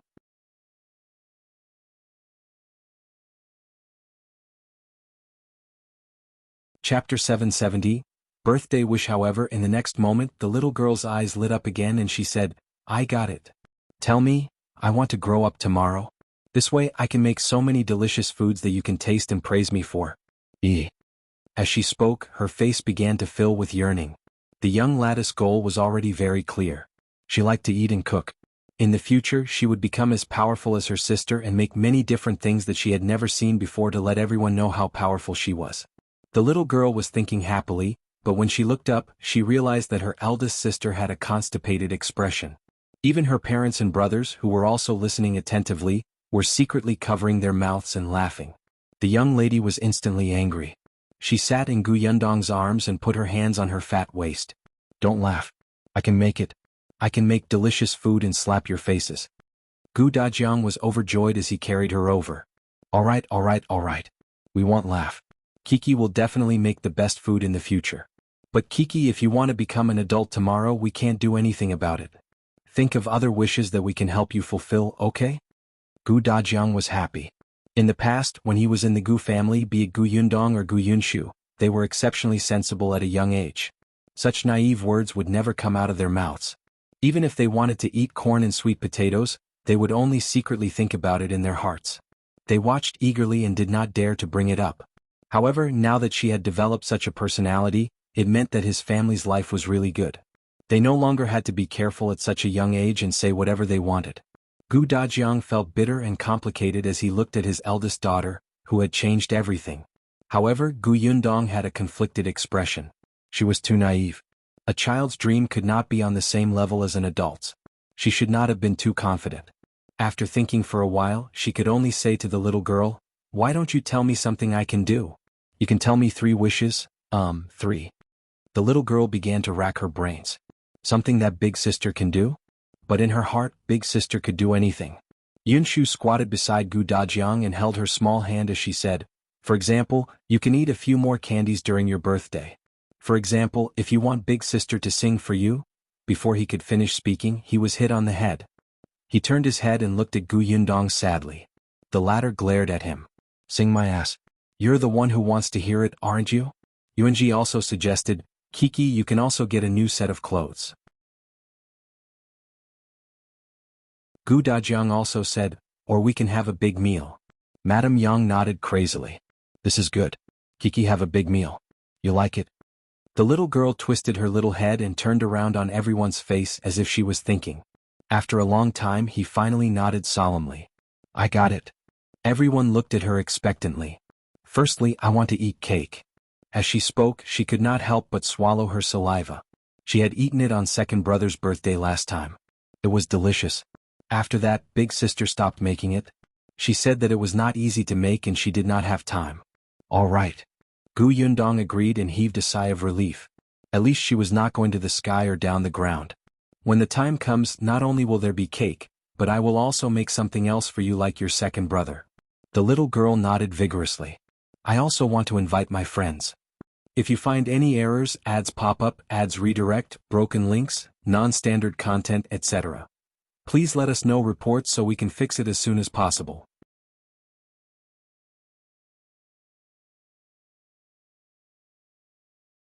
Chapter 771. Family Shopping. Gu Yundong rubbed her head and nodded. What about the second one? The second one. The little girl's round eyes looked around and everyone looked puzzled. Soon she said, I want to visit the county city. Our family together. Gu Yundong was stunned. The family visiting the county? She looked at the young lattice expectant expression. Speaking of which, Kiki really didn't go shopping often. At most, she would sit in the carriage and lift the curtain to look outside. This was something that only happened when Gu Yundong was at home. If she was not at home, no one would dare to take her out on the streets. However, every time she would look at the bustling streets outside in surprise. She might have gone on the streets twice after going to the prefectural city, but she had never been with her family. Gu Yundong immediately agreed. All right, what about the third one? This time the little girl was silent for a long time. She frowned and thought hard. She felt like smoke was coming out of her head, but she did not come up with anything. Finally she shook her head. I haven't decided. All right, we'll talk about it after Kiki has thought it through. The little girl nodded vigorously and began to look forward to her birthday. When that day came, Gu Yundong indeed started preparing food early in the morning. Many children in the village came and everyone had a happy day. The next day Gu Yundong brought her entire family out to shop. The carriage stopped in the backyard of Gus and the family walked to other places. Compared to the prefectural city, Fengkai County was much smaller. However, if they really wanted to shop, they wouldn't be able to finish shopping for an entire day. Gu Yundong thought that Kiki liked to eat, so she brought her to the street that specialized in food. Along the way they bought a lot of pastries and snacks, and all kinds of buns and pancakes filled her bag. After walking for half a circle, Gu Yundong felt that this wish was not easy to fulfill at all. It was too tiring. When she finally saw Jinxiu restaurant in front, she quickly suggested, "It's getting late. Let's go to the restaurant for lunch." Okay. Other than Kiki and Madame Yang, all the three men nodded impatiently. Kiki found it strange. Why did they have to go to the restaurant to eat? They had clearly eaten a lot along the way. Could it be that they were hungry so quickly? She was not hungry at all. She was so good. Madame Yang didn't feel hungry either. She was in a good mood and was carrying a pot of flowers. However, since the others had agreed, they would let them be. The group of people walked into Jinxiu restaurant and asked for a private room from the shopkeeper. Then they went in and slumped on the chair, not wanting to move.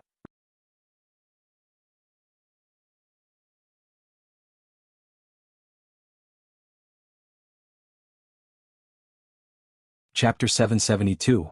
A different room, but Gu Yundong recognized him. Tao Xing, the second young master of the Tao family, the wastrel who had lost many shops to Liu Wei. He was not the only one who came. There were two other people walking behind him. One was a young man, and the other was a middle-aged man. The three of them entered the private room together, but Tao Xing's expression was very ugly. Gu Yundong paused. In the past she would not have looked at Tao Xing. After all, the man had nothing to do with her. Although Tao Xing had suffered at her hands, the Tao family did not cause trouble for her. However, when she thought of how Shao Qingyuan's background was related to the Tao family, she couldn't help but pay more attention to the Tao family. Big sister? The young lady in her arms looked at Gu Yundong, who was standing at the door and hesitating to enter. She tilted her head. Gu Yundong came back to her senses and smiled at the young lady.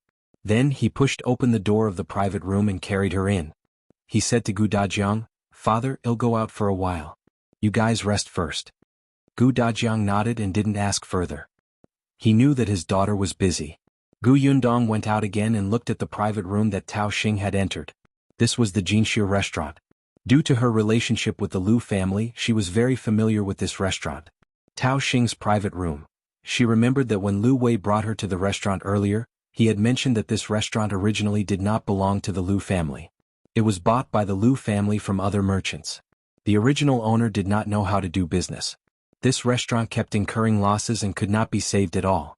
Later, when the Liu family took over, it was not ideal at first. Some people said that the Liu family would probably follow in their footsteps. In the end, old Master Liu secretly found a feng shui master to help him calculate. The master said that there was a problem with the feng shui. The big private room at the corner was leaking money. It was best to split it into two, but it could not be completely separated. Hence, old Master Liu divided that private room into two rooms. According to the feng shui master, the wooden planks separating the rooms were very thin. Therefore, although these two private rooms looked like two, in fact, they could hear each other's words clearly. Other than the few people from the Liu family and the manager of the restaurant, no one else knew about this. However, old Master Liu was a strict businessman. The two private rooms had always been used as one private room. As long as one private room had a guest, the other private room would not receive guests.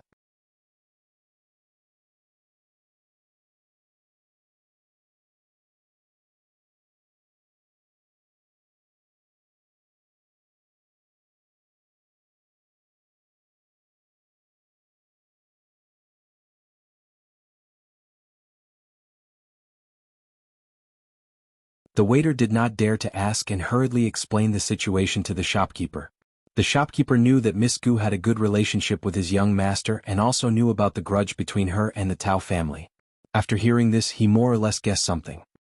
He asked the waiter to keep it quiet and only found an opportunity to tell old Master Liu. When old Master Liu heard this, he knew that the Gu girl must have known about the problem with the private room. He did not say anything and pretended that he did not know. He asked the shopkeeper and the waiter to shut up and pretend not to see it. Meanwhile, Gu Yundong had already returned to her private room. The Gu family had been waiting for a long time. Kiki even sat in Gu Dajiang's arms and nodded her head as if she was about to fall asleep. Gu Dajiang said, "We've been shopping for half a day. I think everyone is tired. It's not early either. Let's go home first." The girl in his arms nodded. Let's go home. After all, she was still young.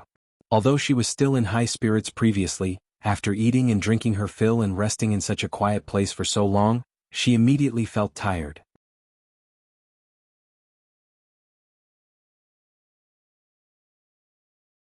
Chapter 775. What do you think? Reading Omicron N novel cool. Omicron M Lisku Yundong nodded. Alright, let's go home. The group left the private room and quickly returned to Yongfu village in a carriage. She was a little distracted along the way. Dajiang could tell that she must have encountered something when she went out. He wanted to ask, but the carriage was filled with children. He had to wait until they reached home. When they arrived at the Gu residence, Dajiang carried the sleeping girl down. Yunshu and Yuanji, who were also taking an afternoon nap in the carriage, couldn't help but rub their eyes when they heard the sound. They woke up and went down in a daze. Without waiting for the carriage to be pulled in, Yundong hurriedly said, I have something to discuss with brother Shao. Dajiang, who was about to ask, was speechless. Alright, it seemed that her absent-mindedness had something to do with Shao Qingyuan. When Yundong entered the Shao residence, she realized that Shao Qingyuan was not at home. After asking Mao, he found out that Shao Qingyuan had heard that a doctor with good medical skills and morals had been chased out of a medical center. He was busy looking for that doctor. When the time came to open a pharmacy, he would be hire the doctor. The pharmacy Shao Qingyuan bought in the prefectural city was relatively large and had a good location. He originally wanted to rent it out and open the pharmacy in a year or two. However, Yundong's footsteps were too fast, so he could not slack off. Coupled with the appearance of a suitable doctor, he had already collected a lot of herbs. He could prepare the pharmacy in the prefecture capital. Yundong frowned slightly and wanted to look for him. However, even Mao did not know where the doctor's house was, so she could only wait at the Shao family's house. She waited until night fell. When Shao Qingyuan entered, his face was filled with joy. It was obvious that things had gone smoothly. Unexpectedly, Mao told him that Yundong had been waiting for him all afternoon. Shao Qingyuan immediately quickened his pace and hurried through the door. Yundong, what's wrong? Did something happen? Yundong hurriedly went out to welcome him. She nodded when she heard this, and a rare serious expression appeared on her face. Shao Qingyuan pulled her back to her seat. Come, sit down and talk slowly. Did you encounter some trouble? I'm not the one in trouble. You are. Shao Qingyuan was stunned for a moment before he heaved a sigh of relief. Then he smiled and said, It's fine. If there's trouble, let's resolve it. There's nothing to be afraid of. Yundong glared at him. Don't take it lightly. The trouble I'm talking about is about the Tao family. There was no one in the central room, but Mao and the others were in the courtyard. Yundong still pulled him into the room and told him what she had overheard when she met Tao Xing today. Shao Qingyuan couldn't help but frown. What do you think? Yundong asked. Shao Qingyuan thought for a moment and said, Since Tao Xing colluded with that robber, it seems that he knows that robber. Last time Dai especially went to keep an eye on that person. There should be a result. He might know who that robber is. Moreover, that robber can make Dai Wenhuo rush back in advance. I'm afraid there's something wrong with his identity. Coincidentally, since Tao Xing knows him, he might be able to start with Tao Xing. I think we can just tell Qin Wenjing about this. He definitely knows what to do. We don't have to care about anything else. Yundong was speechless. She was furious. Who's talking to you about the robbers? Did this person hear the main point? She pinched him angrily. I'm talking about Tao Feng looking for you.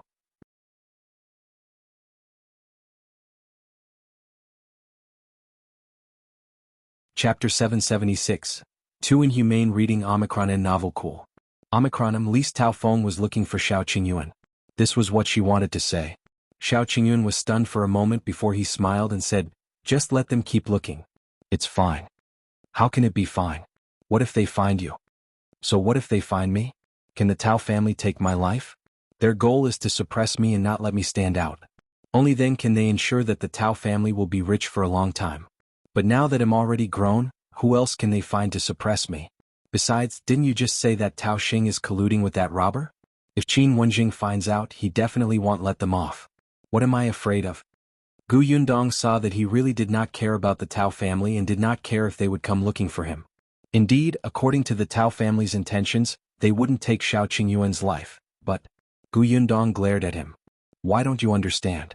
If Tao Feng finds you, everyone will know that you're a member of the Tao family.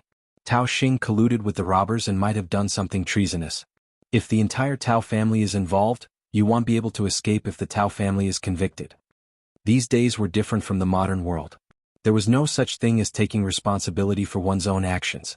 If one person committed a crime, the entire family would be implicated. If Shao Qingyuan had nothing to do with the Tao family, she would have directly reported the matter to Qin Wenjing in the county city. Why would she care about the Tao family's life? But not now. If something happened to the Tao family, Shao Qingyuan might be implicated.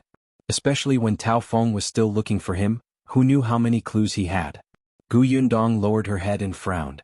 After a while she said, "No, we can't tell Qin Wenjing about Tao Xing's relationship with the robber for the time being. At the very least, I have to ensure your safety first. But what should I do?" Gu Yundong began to ponder. Her expression was exceptionally solemn. If someone in a family commits a crime, others in the family will suffer too. This law is too inhumane. Now we don't know how far Tao Xing has crossed the line. Will he suffer alone or will everyone die with him? We can only prepare for the worst and think of a way to get you out of this. She rubbed her chin and looked out of the window. A moment later she frowned again. Unless you make a great contribution and can make the emperor exempt you. Great contribution, great contribution. If I had known earlier, I would have reported this method of refining white sugar in your name. This kind of contribution to improving the livelihood of the people, coupled with your incompatible relationship with the Tao family, and the fact that the emperor is a reasonable person, he definitely won't punish you. However, she could not do it now. She had already reported it to the emperor. If she changed it now, it would be a crime of deceiving the emperor. Not only would it not help Shao Qingyuan, it might even add fuel to the fire. What else could she do? What did the emperor care about the most? People's livelihood, military affairs, culture. On the military side, she could create explosives. Explosives were no longer restricted in the apocalypse. There were so many zombies and there were not enough guns and bullets. Many people would create explosives themselves to save their lives. At that time, whoever mastered one more ability would be able to live for a few more days. Gu Yundong did not know how to do it at first, but when she went out with a small team one time to search for supplies, she had seen someone do it. Its power was average and did not have the aura of sweeping through 1,000 troops that she had imagined, but it was not a problem to blow up a couple of zombies.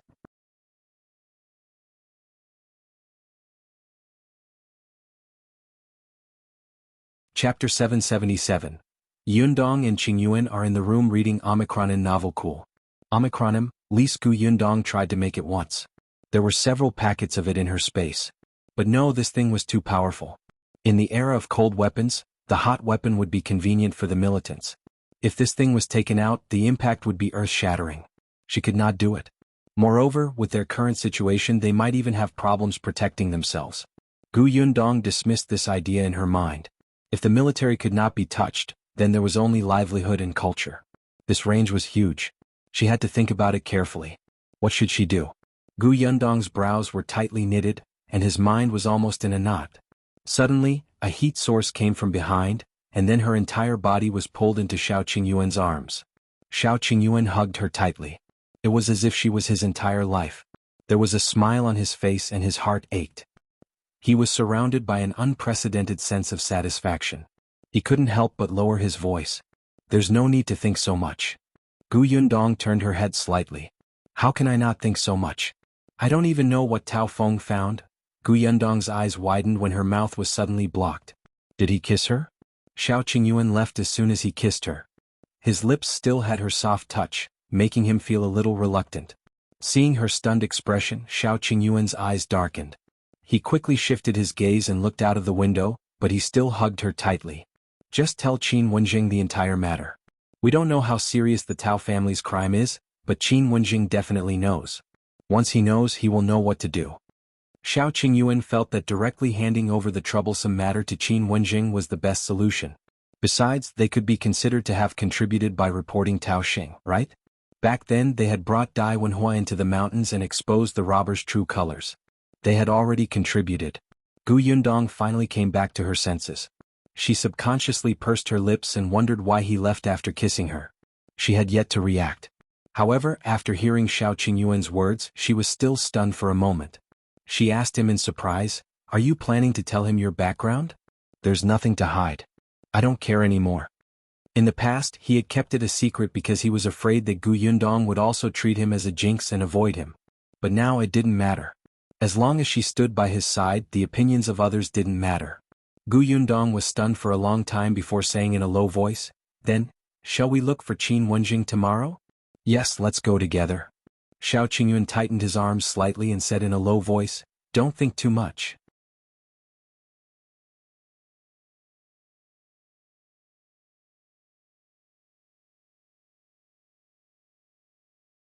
Chapter 778. Her daughter took the initiative to enjoy reading. Mao wanted to beat himself to death. In a moment of carelessness he said something he shouldn't have. He quickly added, "Miss seems to have something very important to tell young master." So important that they had to enter the room? Shao Qingyu. Before Gu Dajiang could finish speaking, the door in front of him was suddenly pulled open. Gu Yundong stood in front of him with a smile. Gu Dajiang choked and quickly sized up the two of them. Then he looked at Shao Qingyuan warily. It seemed that there was nothing unusual. However, his expression was still very ugly. He asked, "What were you talking about?" Gu Yundong whispered into Gu Dajiang's ear, "It's not good for others to know about Brother Shao's background. I was anxious so I pulled him into the room." Gu Dajiang knew about Shao Qingyuan's background. No wonder his daughter's expression was so ugly on the way home. Moreover, it was actually his daughter who took the initiative to pull the guy back to his room? Gu Dajiang couldn't say anything else. His tone softened a little as he asked, "Are you done?" "Yes, we're done." "Have you found a solution?" Judging from her previous frown, she must have encountered a problem. However, now that her expression had improved, it should have been resolved. Gu Yundong nodded. "Yes. We plan to talk to Master Qin tomorrow." Gu Dajiang coughed lightly. "All right, since there's nothing else, go home with me. It's already so late but you don't feel hungry. Let's go home for dinner." "Oh." Gu Yundong acknowledged him and followed him out of the door. When she stepped out of the door she turned around and winked back. The corners of Shao Qingyuan's lips curled up. He only turned around when she walked out of the courtyard. Unexpectedly, when he turned around, he saw Mao looking at him with a gossipy expression, as if he was also curious about what the two of them had done in the room. Shao Qingyuan glanced at him warningly and returned to his room. Although Shao Qingyuan had said that he would tell Qin Wenjing about this first, Gu Yundong felt that to be safe she had to prepare a backup plan. Even if she could not use it this time she might use it in the future. So, the people's livelihood, or culture. She couldn't figure it out the entire night. The next morning she went to the county city with Shao Qingyuan to look for Qin Wenjing. Perhaps because the school had been on leave recently, Qin Wenjing was a little free. Therefore when they arrived this guy was painting. Gu Yundong took a few more glances and thought to herself that a genius was indeed a genius. It had only been a short while, but he had already mastered the drawing method and key points that she had told him.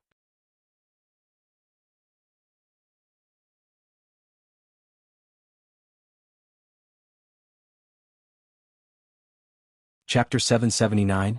Good news and bad news. To enjoy reading good news, bad news. Qin Wenjing lowered his eyes and thought for a while before saying, "Tell me the bad news first." This way he would be pleasantly surprised to hear the good news. Gu Yundong nodded. "All right, I'll tell you the good news first." "Are you freaking kidding me?" Qin Wenjing couldn't help but want to curse. "Were you asking for fun?" Not wanting to speak, he snorted and slumped in his chair with a look that said, "Hurry up and say it." Gu Yundong said, Wenhuo followed us into the deep mountains last time. When we came out we saw a robber. You should know about that, right?" "I know." Qin Wenjing glanced at them from the corner of his eye. Indeed, the two of them knew very well in their hearts. It was just that they didn't reveal it. Gu Yundong nodded. "Then the good news is that we have another clue about the robber." Qin Wenjing was stunned and suddenly sat up straight. "What clue?" "That robber was actually instructed by someone to rob the Tao family of the 4 jars of wine. The person who instructed him was the second young master of the Tao family, Tao Xing." Qin Wenjing was stunned. "You're saying that the second young master of the Tao family got someone to snatch the wine that his family wanted to transport?" Gu Yundong nodded and explained the complicated relationship. Qin Wenjing understood that Tao Xing wanted to deal with Tao Feng, so he colluded with the robbers to do this. The robber knew Tao Xing, the Tao family. Qin Wenjing stroked his chin thoughtfully. It seemed that he should start investigating the Tao family. As Qin Wenjing thought about this, he stood up from his chair and looked like he was about to go out to find someone to do something. He had just taken a step when Gu Yundong pulled him back and he sat back in his chair. He looked up in surprise. "What are you doing? What do you think?" Gu Yundong gritted her teeth. "Since I've said the good news, of course I have to say the bad news." "All right. I almost forgot about that." Qin Wenjing expressed that he did not want to hear it at all. Could he reject it? But looking at Gu Yundong's round eyes, he could only give up and say resignedly, "All right, go ahead. It's still about the Tao family. We need your help." Gu Yundong and Shao Qingyuan looked at each other and moved aside.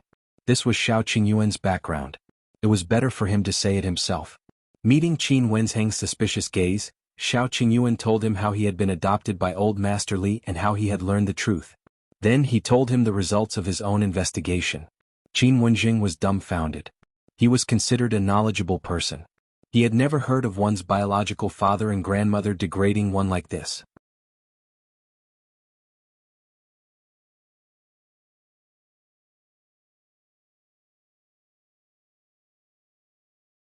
Chapter 780, Gu Yundong looks at him like he was a fool to enjoy reading. A glint flashed across Qin Wenzheng's eyes, as if he was about to come up with a bad idea. Gu Yundong's interest was piqued. But what? You can cause some trouble for the Tao family, Qin Wenjing said with a smile. Find more things for the Tao family, especially Tao Feng. Divert his attention and make him lose the energy to search for the third young master of the Tao family. Then Shao Qingyuan's identity won't be exposed. It would also buy him time to secretly investigate the Tao family. We'll tell you how to deal with the Tao family after we've investigated. If Tao Xing's matter is too big and you can't escape, then think of a way to make a contribution. If you're not involved, your identity won't be able to harm you even if it's exposed.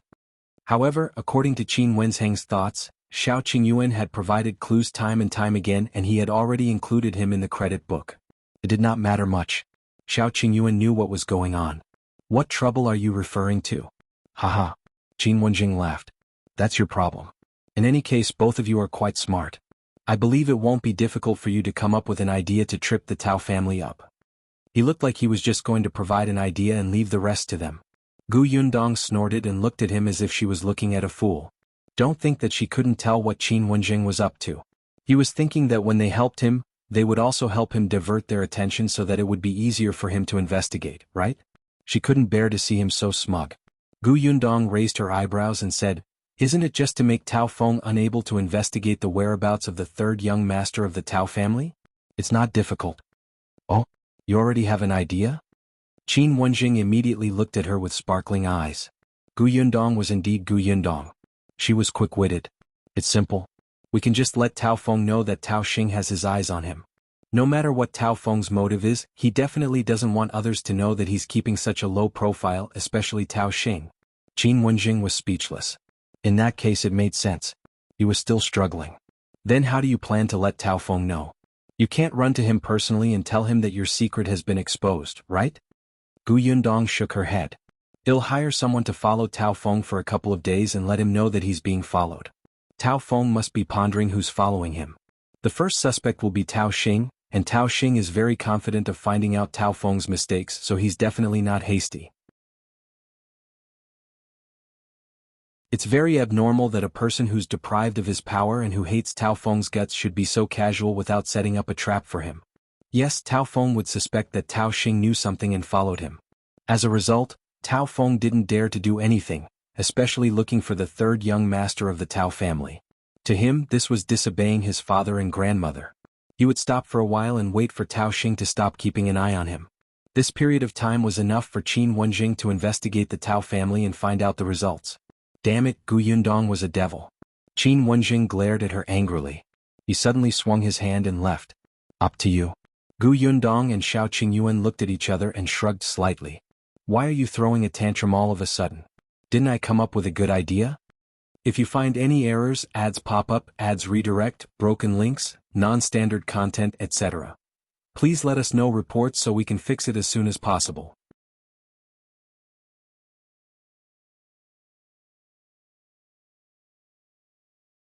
Chapter 781. Chaos. To enjoy reading, Shao Qingyuan chuckled and held her hand. Let's go back. Gu Yundong was a woman of her word. For the next 2 days she had Ah Mao dress up and secretly guard the Tao family's door.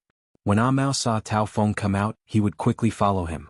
Gu Yundong had deliberately disguised Ah Mao as the middle-aged man he had seen at Jianghu restaurant that day. He had a beard, thick eyebrows and wore a clean long robe. Upon closer inspection, Ah Mao's original appearance could not be seen. Since the middle-aged man was with Tao Xing, Tao Feng might know him too. This made him even more certain that Tao Xing was watching him in the dark. Mao used to be a beggar, so he was very familiar with tracking people. Not only that, but 2 days later he found another 2 people secretly following Tao Feng. They must be Tao Xing's men.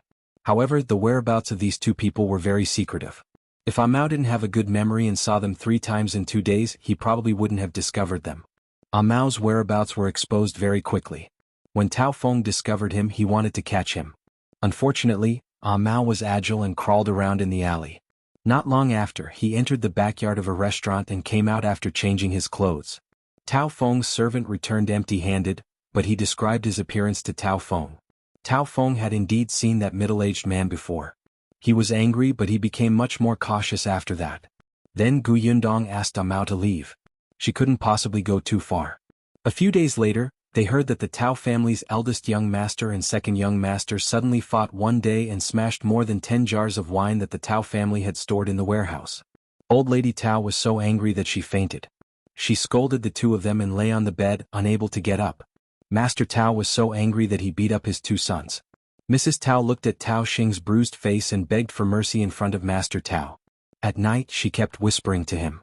Old Master Tao was biased towards Tao Xing to begin with. He was especially dissatisfied with Tao Feng and scolded him for not knowing how to take care of his younger brother as the eldest brother. He wanted to take back the power in Tao Feng's hands. Unfortunately, after the investigation he found out that Tao Xing was the one who provoked him first. Even if he took back the power in Tao Feng's hands, he could not hand it over to Tao Xing. He could not handle it alone. Furthermore, Tao Feng had not been living in the Tao family for nothing all these years. Old Master Tao had 2 favored concubines who had long been bribed by Tao Feng. In addition, they had the same interests and enemies. They were also whispering to Old Master Tao.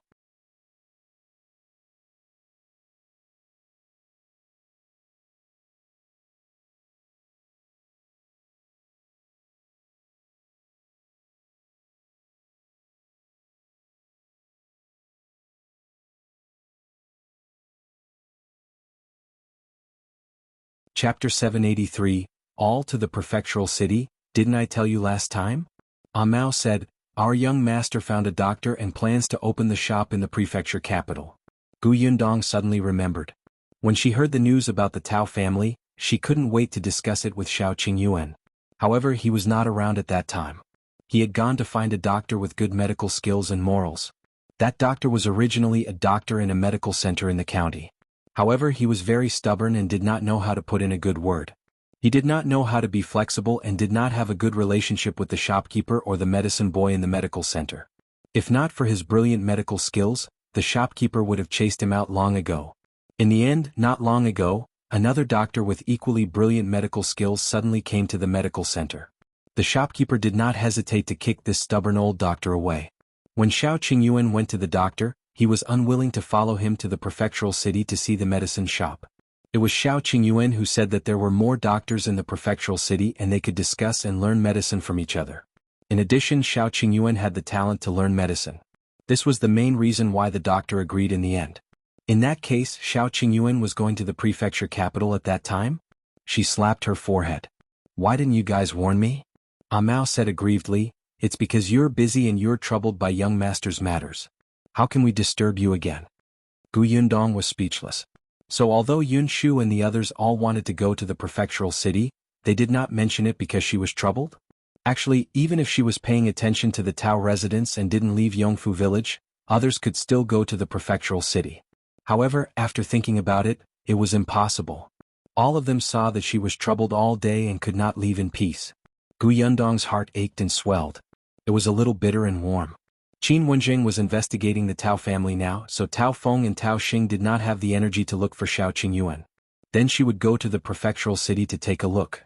She couldn't just leave the shop alone. Especially the milk tea shop. Ever since it opened, she had not gone over to take a look. Thus, Yundong waved her hand and brought her entire family to the prefectural city tomorrow. The children happily began to pack their things.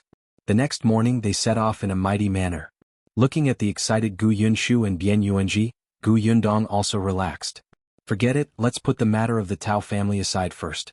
The carriage arrived at the Xuanhe prefecture in the evening.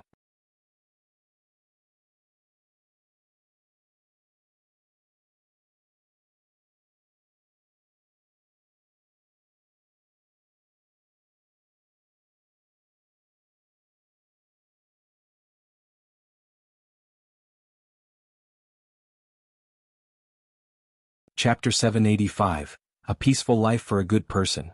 Then tell me and I'll understand. Seeing this, Yundong immediately said righteously, I'm watching the parade to warn myself. Father, you know that my business is expanding and am interacting with more people. My life will definitely get better in the future. I'm afraid that money will corrupt my heart and I'll lose myself, so I'm going to see what happens to those bad people. I'm always telling myself to be a good person. A good person would have a peaceful life. Dajiang was stunned. He looked at Yundong for a long time and said in relief, I didn't expect you to have such awareness at such a young age. Yundong nodded solemnly. She did not expect her to explain the word curiosity so eloquently. Father, I'll set off then. Wait. Dajiang waved his hand and said, the weather is cold. Go back to your room and put on more clothes before going out. Yundong was not actually cold, but there was a kind of coldness because your father felt that you were cold, so she obediently went back and added a cloak. Unexpectedly, when she was about to go out, her father also brought a coat and followed her. You're right. Not only do you need to be vigilant, but I also need to be vigilant. I'm a scholar and I don't know how far I'll go in the future. In the future, I have to educate Yinshu and the others. I should stay sober. I'll go with you to take a look. Yundong was speechless. Father, why are you so self-aware? She sighed inwardly. In the end, she went out and got into the carriage. Shuirong was already waiting there. Yundong finally instructed Aunt Nyo, who was making breakfast, later, tell Shuitao and Hongxiu to take good care of the children. Don't worry, eldest Mississippi, I'll help them take care of Madam and the others. Only then did Yundong lift the curtain and get into the carriage with Dajiang. It was still early and there were not many people on the streets. However, the courtyard was a little far from the entrance of the market. The prisoners would walk from the cell to the market entrance, but they would walk very slowly and take a detour in the middle. When the carriage reached the main road not far from the entrance of the market, the number of people on the street gradually increased. Yundong and Dajiang had breakfast at a wonton stall. There were also many people in the stall. They seemed to be here to watch the parade. Yundong also did not understand why everyone was so passionate about such things. What was there to see? It wasn't like her, who had come to broaden her horizons because she had never seen it before. After dinner, Yundong entered a nearby tea house and booked a table on the second floor. Fortunately, she came early. Otherwise, there wouldn't even be a seat here.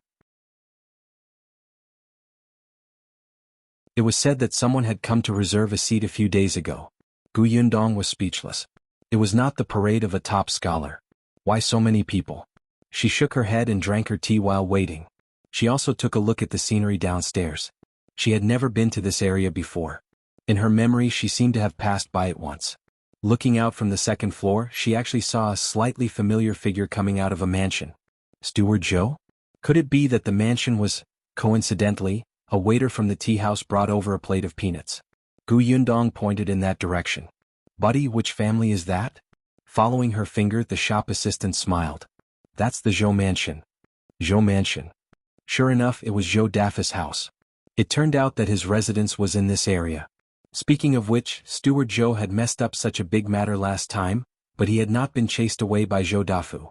If you find any errors, ads pop up, ads redirect, broken links, non-standard content, etc., please let us know reports so we can fix it as soon as possible.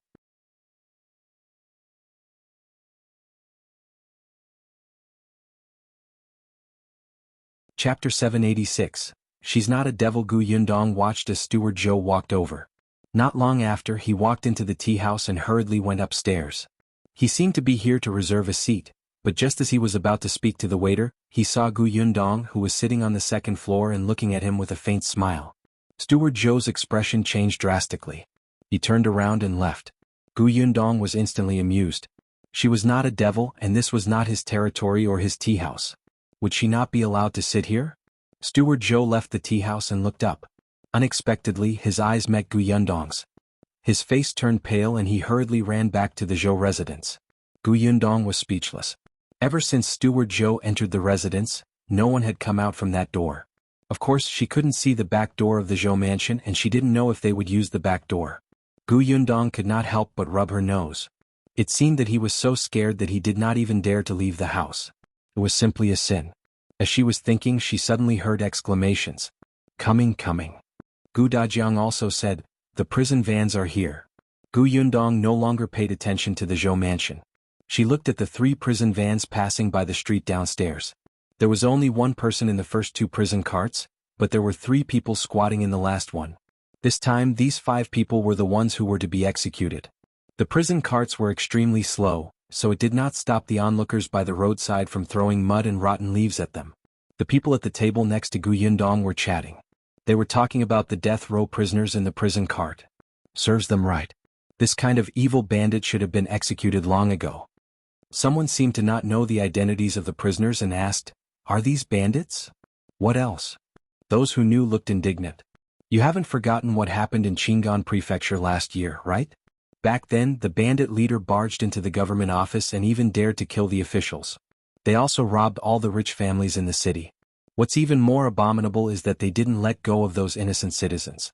They killed everyone they saw. They're worse than beasts. They used the refugees outside the city at that time to incite the refugees to break into the prefectural city, so that they could fish in troubled waters and do all kinds of bad things. Fortunately, Commander Zhao of our Shuanhe prefecture led troops to quell the chaos back then.